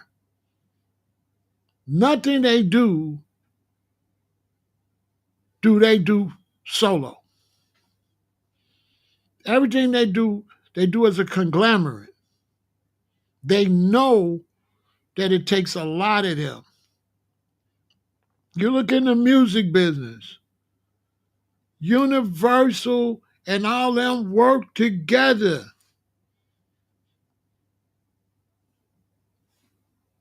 Anybody will tell you. Them people at the top of the music, they all work together. They all work together.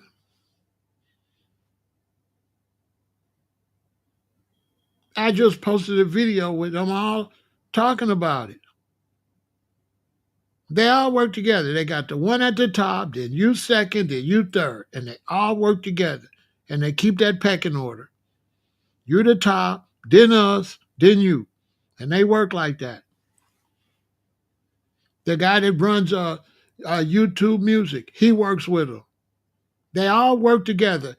Interscope, Universal, YouTube Music, and there's one more. They all work together.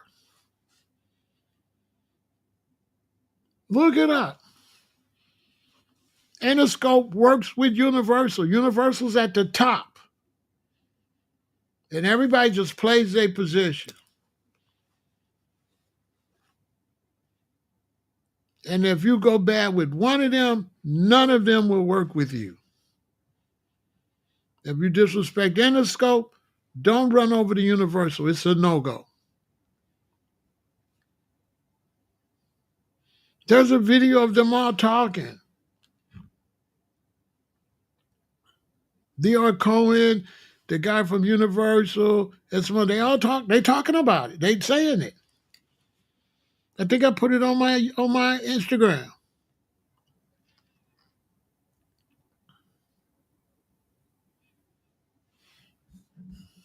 Hold on.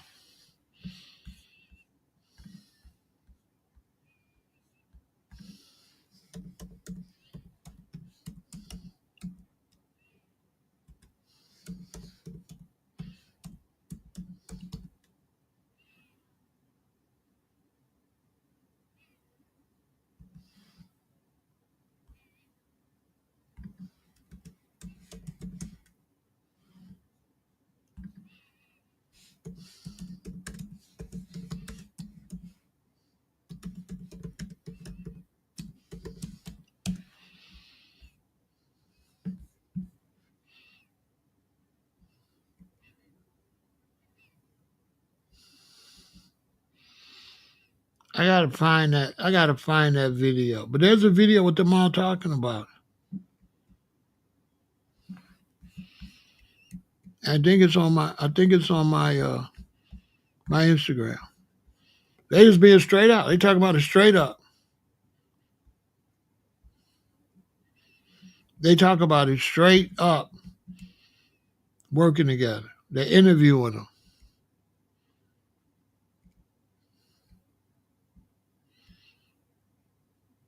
Universal Music Group. Interscope, Universal,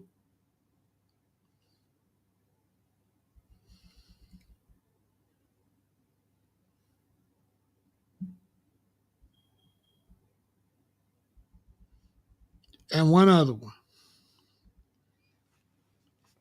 They all work together. And they all play their position. They leave number one as number one. Number two stays number two. Number three stays number three.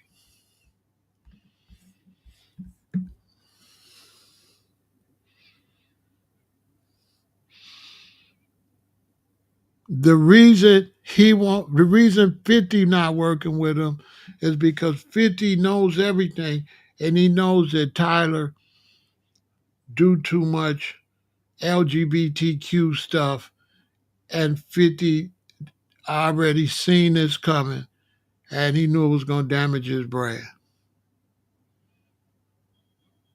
Because 50 Cent stays away from anything like that. And Tyler, he knew Tyler was sloppy. Because 50 Cent gathers intel on people. So he stacks intel like a FBI agent. I ain't saying he an agent, but 50 stacks intel on you. And if you get out of line, he release it. He play hardball.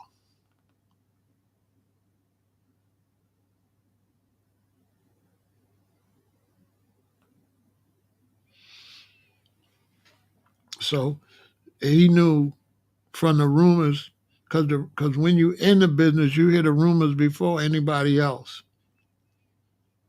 So he been knew that Tyler was doing, crazy stuff. So he don't want to get next to that.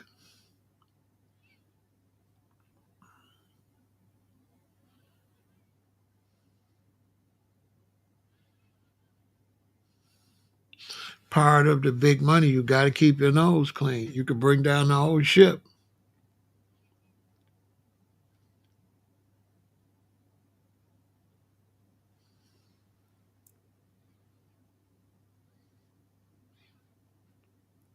You know what I'm saying?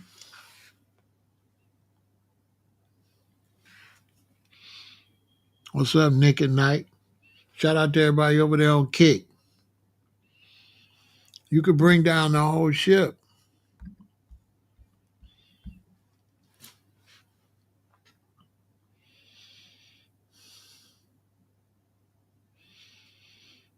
It's a lot of sacrifices you got to make if you want to be a serious businessman. And one of those sacrifices is relationships.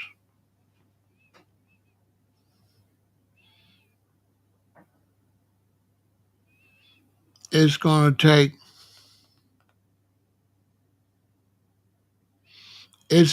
take a serious relationship or no relationship to survive. It's going to take a special woman.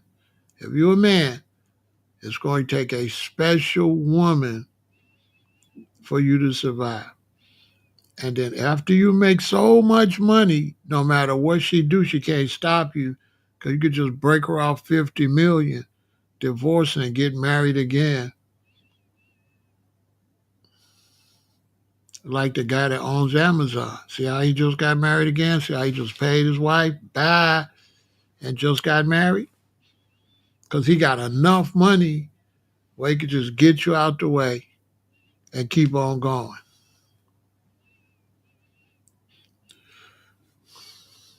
And he just got married again, last week before?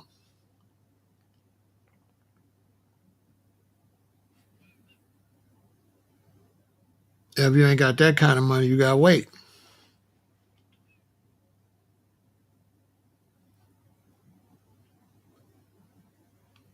You got to have enough money to pay them to get lost, basically.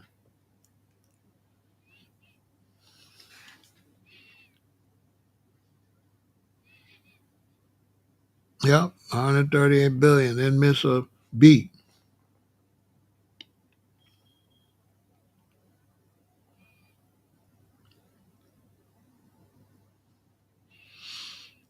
Got it all back before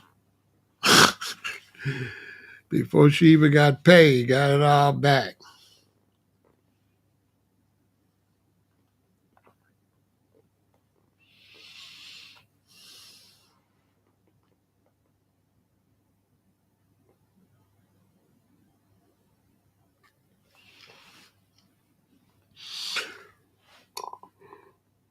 Because he bought his own delivery service. He owned his own trucks.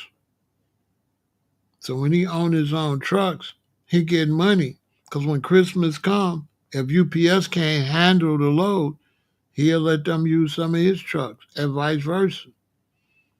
UPS be using Amazon. When Christmas come, they both work together to get all their packages out. Because he's in the delivery business. He's smart. He's not just in the Amazon selling business, he's in the delivery business, which makes a fortune. He bought them trucks. And he got a lot of trucks. A lot.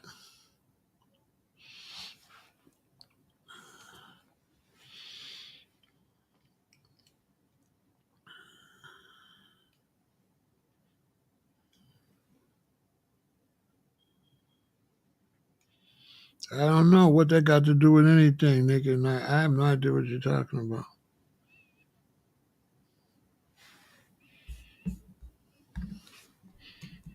But it seems like you're going a little sideways.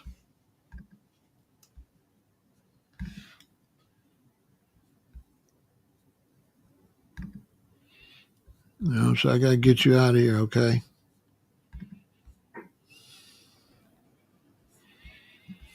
Yeah, seems like you're trolling. Goodbye. Shout out to everybody else on Kick, though.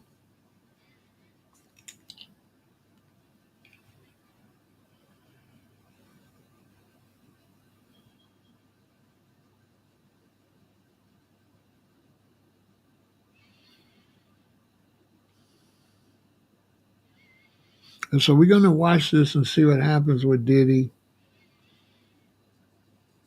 Um, it's a good lesson for the young brothers like that.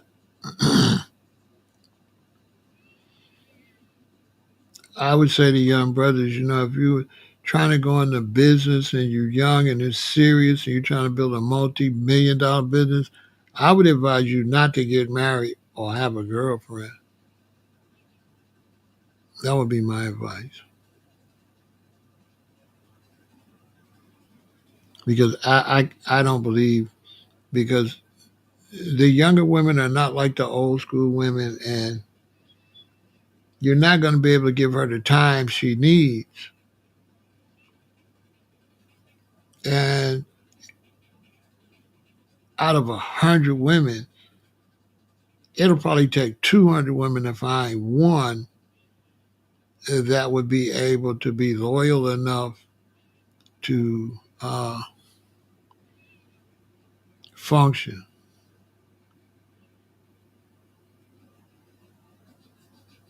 You're just not going to have the time to cater to her.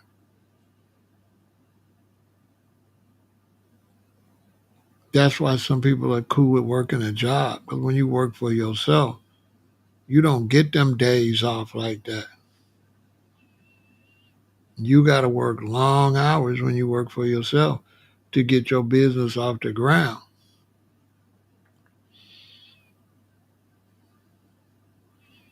You ain't got no time for no playing around. And it's just not going to work. It takes a lot of hours.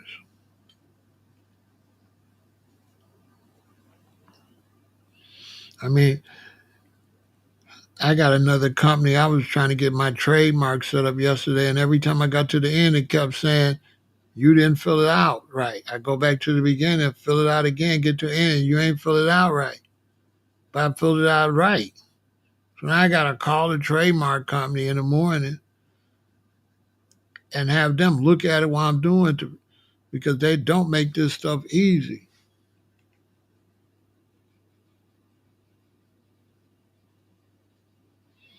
Wow. GM closed and dried the city up. They had to close. They're not selling no cars. And all of that, Trump is ruining businesses in America. He's ruining businesses, hoping that him and his friends can buy them out when they go under. They never should have let.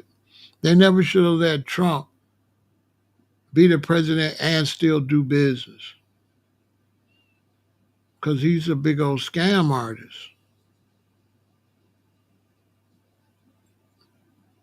and he'll drain this country bone dry if he can for his own family and his friends. He's a crook. He might do some good things, but overall, he's a shiesty con man. I mean, anybody could see it now already. He making all kind of shady moves and put pocket in the money.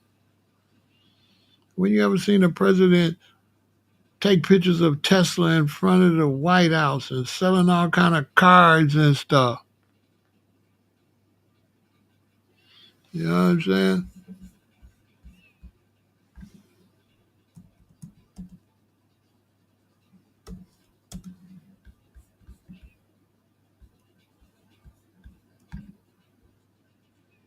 You know what I mean?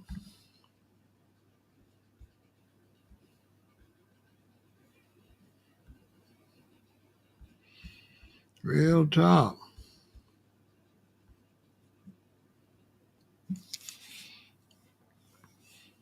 When you ever seen something like that?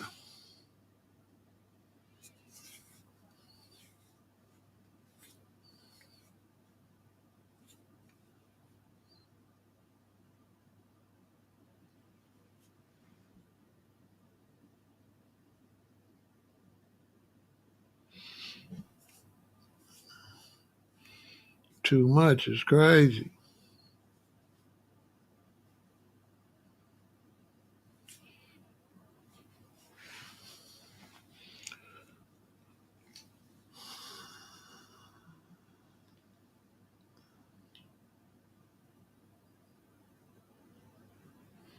You say I didn't have to ban you for having. I thought you was a troll, man. You can't tell trolls. You know it's hard to tell who's a troll, Nick, at night. It's too many trolls ruining the experience of those of us as content creators.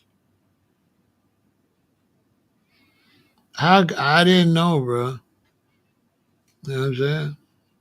It seemed like some troll stuff. You over here cheerleading for Trump, and like we wasn't even talking about Trump. So yeah, if that ain't a troll, what the hell is? All right, well, I'll try to figure out how to unban you. I don't know what's going on in Kick, but I've been having people, troll me from Kick, bro. So it wasn't personal. People been coming over from Kick and trolling. Kick is notorious for trolling. Seriously. And you know it, and I know it. So I didn't know what you was. But I know Kick is notorious for trolling. Notorious. Real talk. Notorious. I'm thinking about getting off of Kick because it's just too much trolling. They ain't controlling that platform over there. I have people come over here and post from Kick. They'll post 20, 30 times in a row.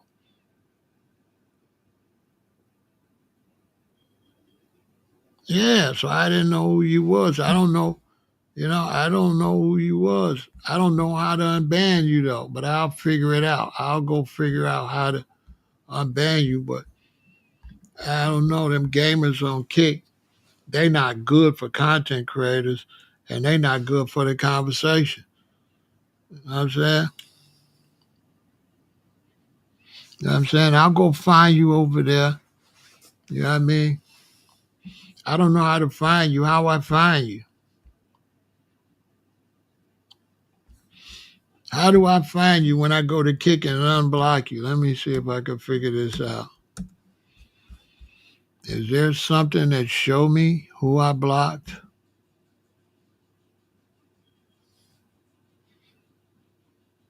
Let me see. Let me see.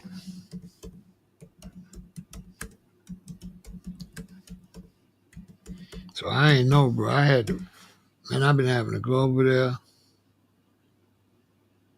They say go to the chat rooms, settings, chat room settings. Where the hell is the chat room settings?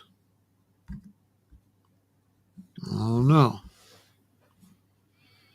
Give me a minute. I don't know where the chat room settings is at. Okay, chat room. Oh no.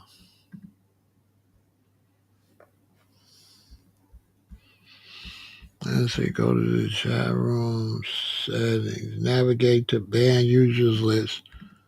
Okay, where are the settings? I don't know.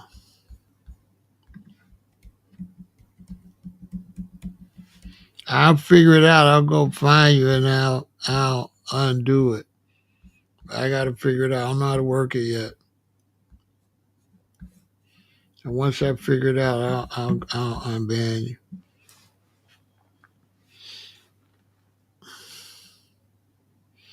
Anyway, that's it for tonight. Anyway, I hope y'all have a good day tomorrow.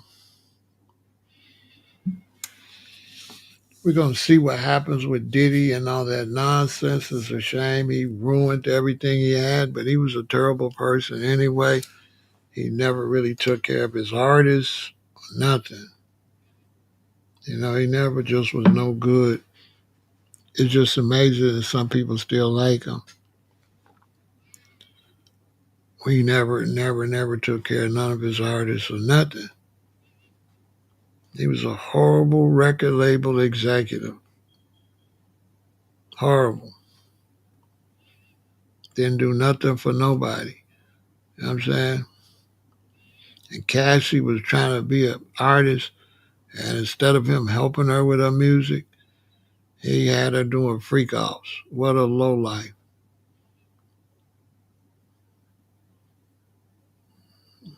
You know what I'm saying?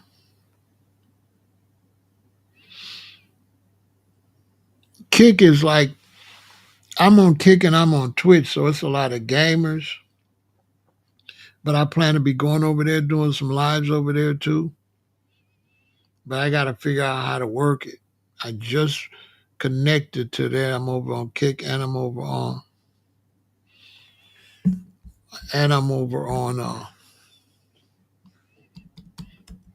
so I'm on Kick and I'm on Twitch. So this is Kick right here. So I'm on Kick.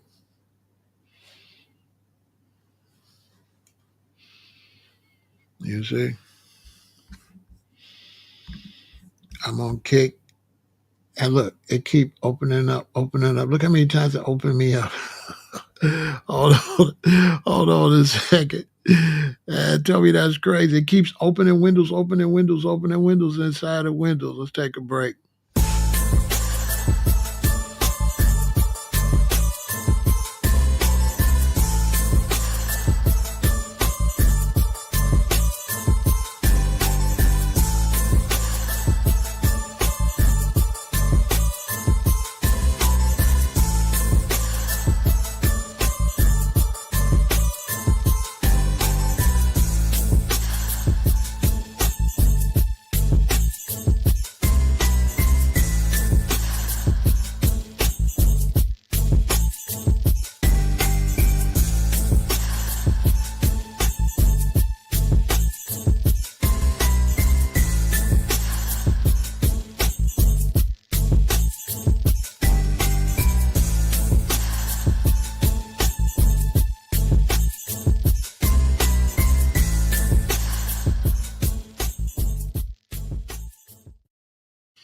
So yeah, I got to go over there and figure out what I'm doing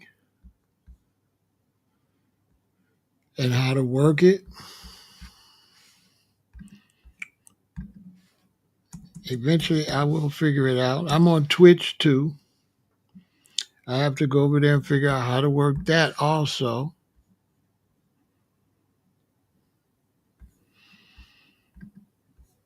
So I have to go over there and figure out how to work Twitch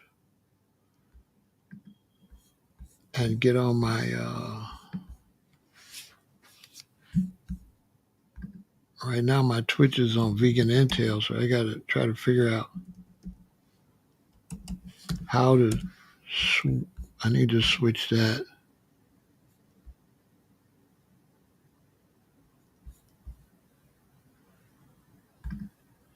Uh,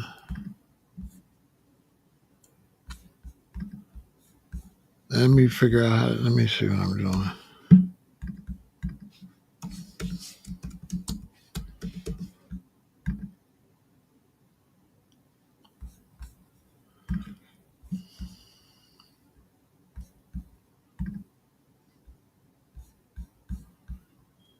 Uh, 17335.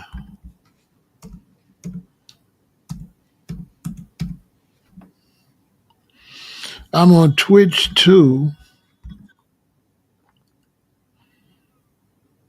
It say I'm offline, so I don't know where I'm at over here. But I'm somewhere over here.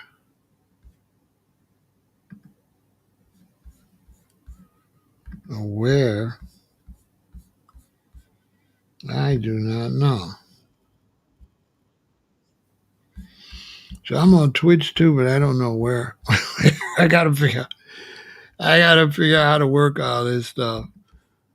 But I am over there. My live is somewhere over here, but where I don't know. Here's a fucking Facebook. You know what I'm saying? I'm over here somewhere.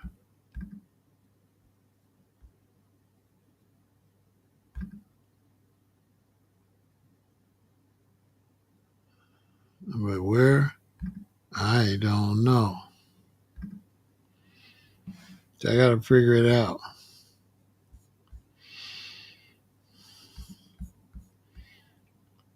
I'll figure it out eventually.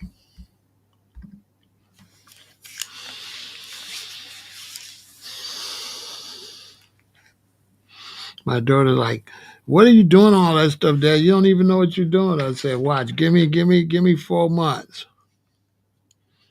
Give me 4 months. I know what I'm doing."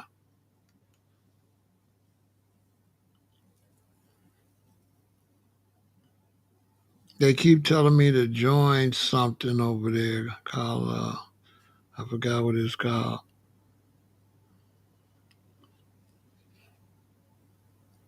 Some kind of email thing. I joined it, but I forgot what that shit is called.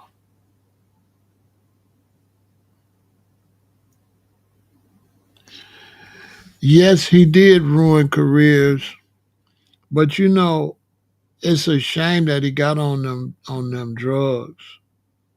You know, no, not Rumble. Something on Kick they call it, or Twitch they call it.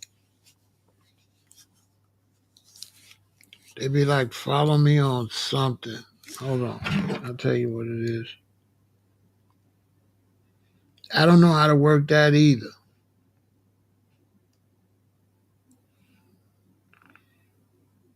Hold on.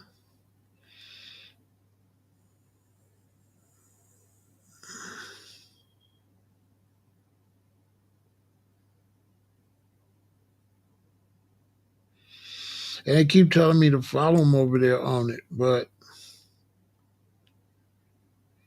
I signed up for it, but I don't know what it is. Not Rumble. I'm on Rumble.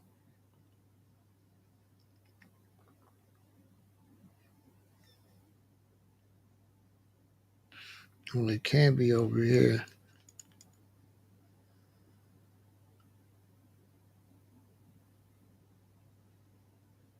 What's that stuff called? Hold on. I'm going to tell y'all. Maybe y'all know what it is. I'm on Rumble. I know how to work Rumble. I don't know how to work this other stuff, though. Because I don't have time. I'm too busy over here.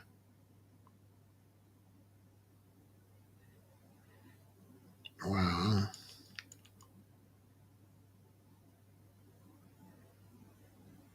I don't even see it.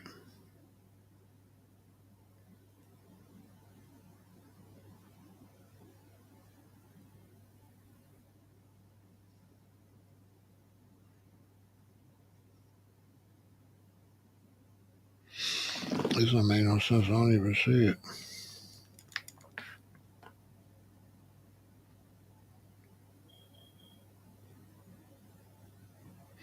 It's called. Maybe y'all know what it is.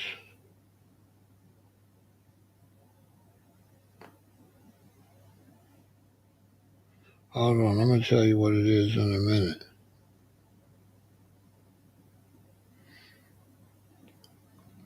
And they keep Discord. What the hell is Discord?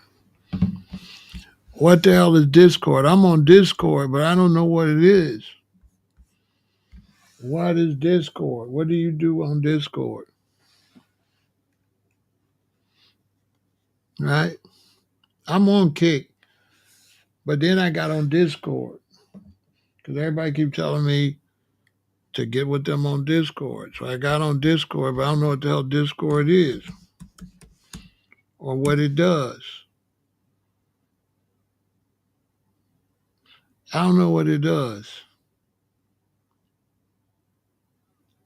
It's for playing games, but they want me to contact them over there. Y'all know what? I don't know. I got an account over there though. I'm on Discord, but I don't know how to Discord. You know what I'm saying? I'm on Discord, but I'm not sure how I'm supposed to Discord. I gotta find out how I Discord on Discord.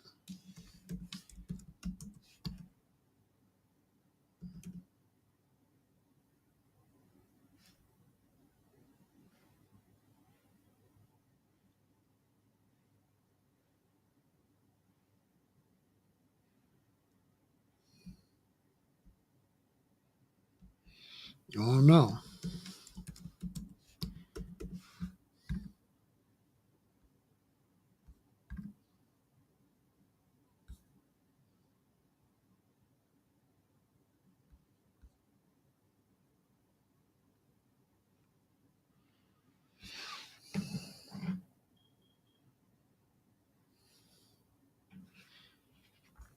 I don't know.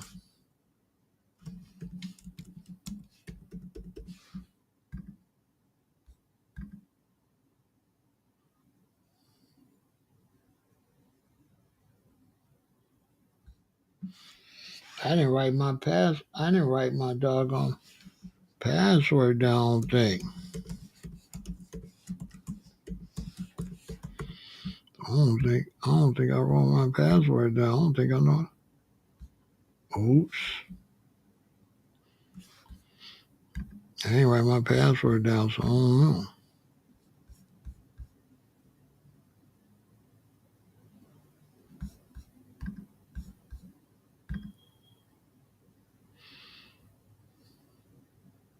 Hey, tripping.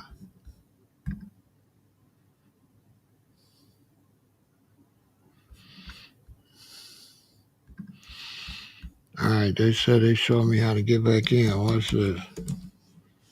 This to younger people out there. Don't be afraid to try nothing. Y'all too scary. How y'all younger than me and ain't on nothing? Why y'all ain't on all this stuff?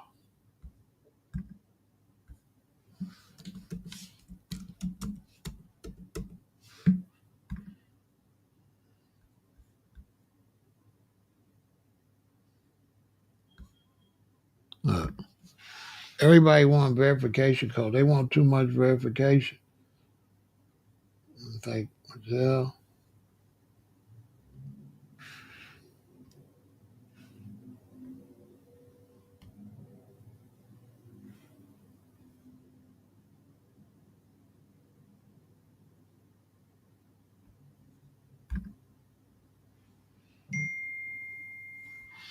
All right. What is Discord and how does it work?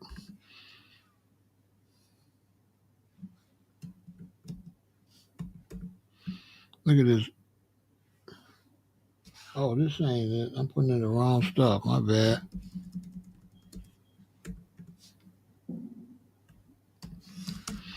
Y'all know how Discord work? Because I don't.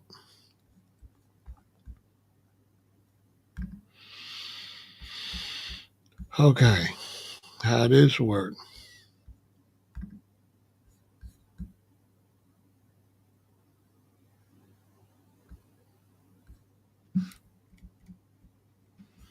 Okay. All right. Yeah, I got a new password. Uh,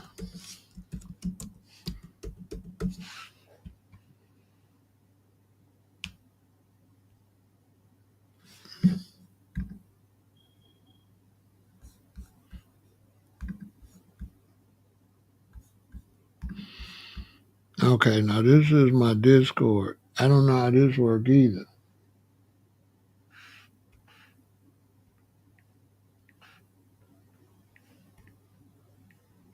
Y'all know how this work? What is this? Huh? Does anybody know how Discord works? This is my Discord right here. But I don't know how it works.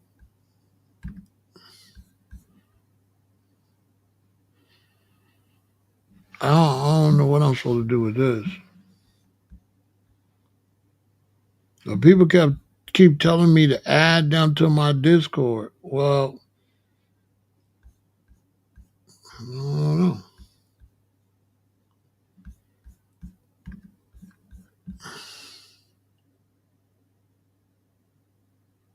It's a messaging platform similar to forums. Okay, so what I'm supposed to do, Pazmaga? And then I got to go try to you create your own channel and people can join. Okay, I got a channel and then people can join. Then when they join, what do we do over there?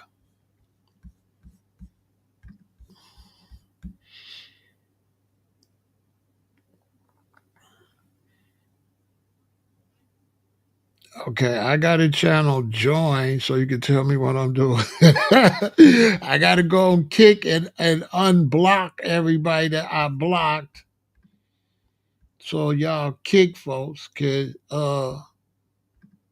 tell me how I can uh how this stuff work.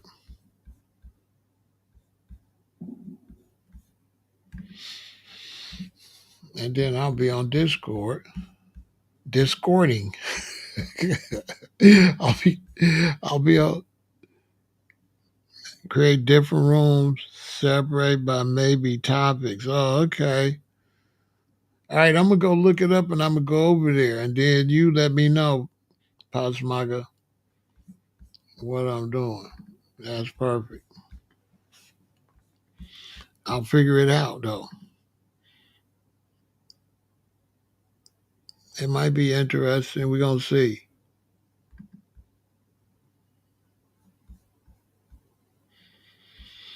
All y'all that's watching me need to join all this stuff and expand. You know what I'm saying?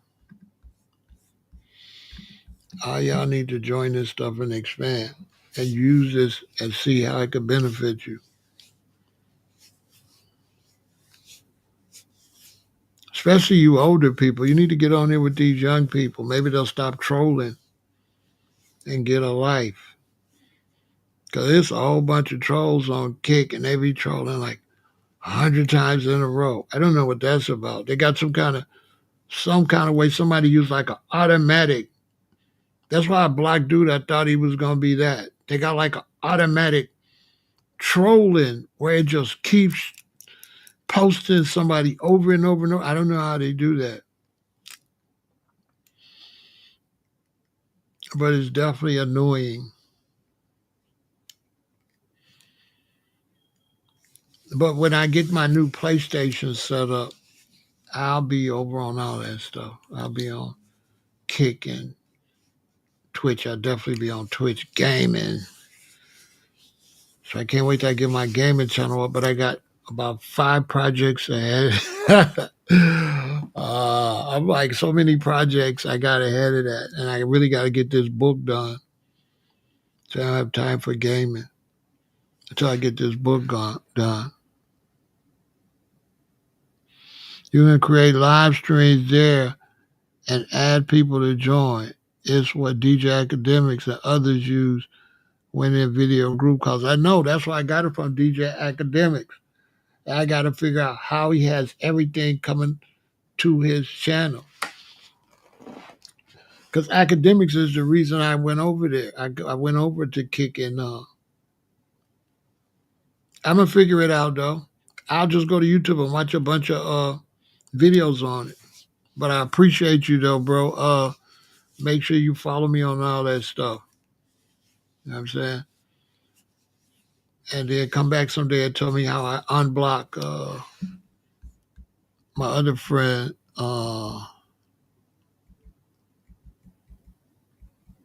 Nick at Night. I got to unblock Nick at Night.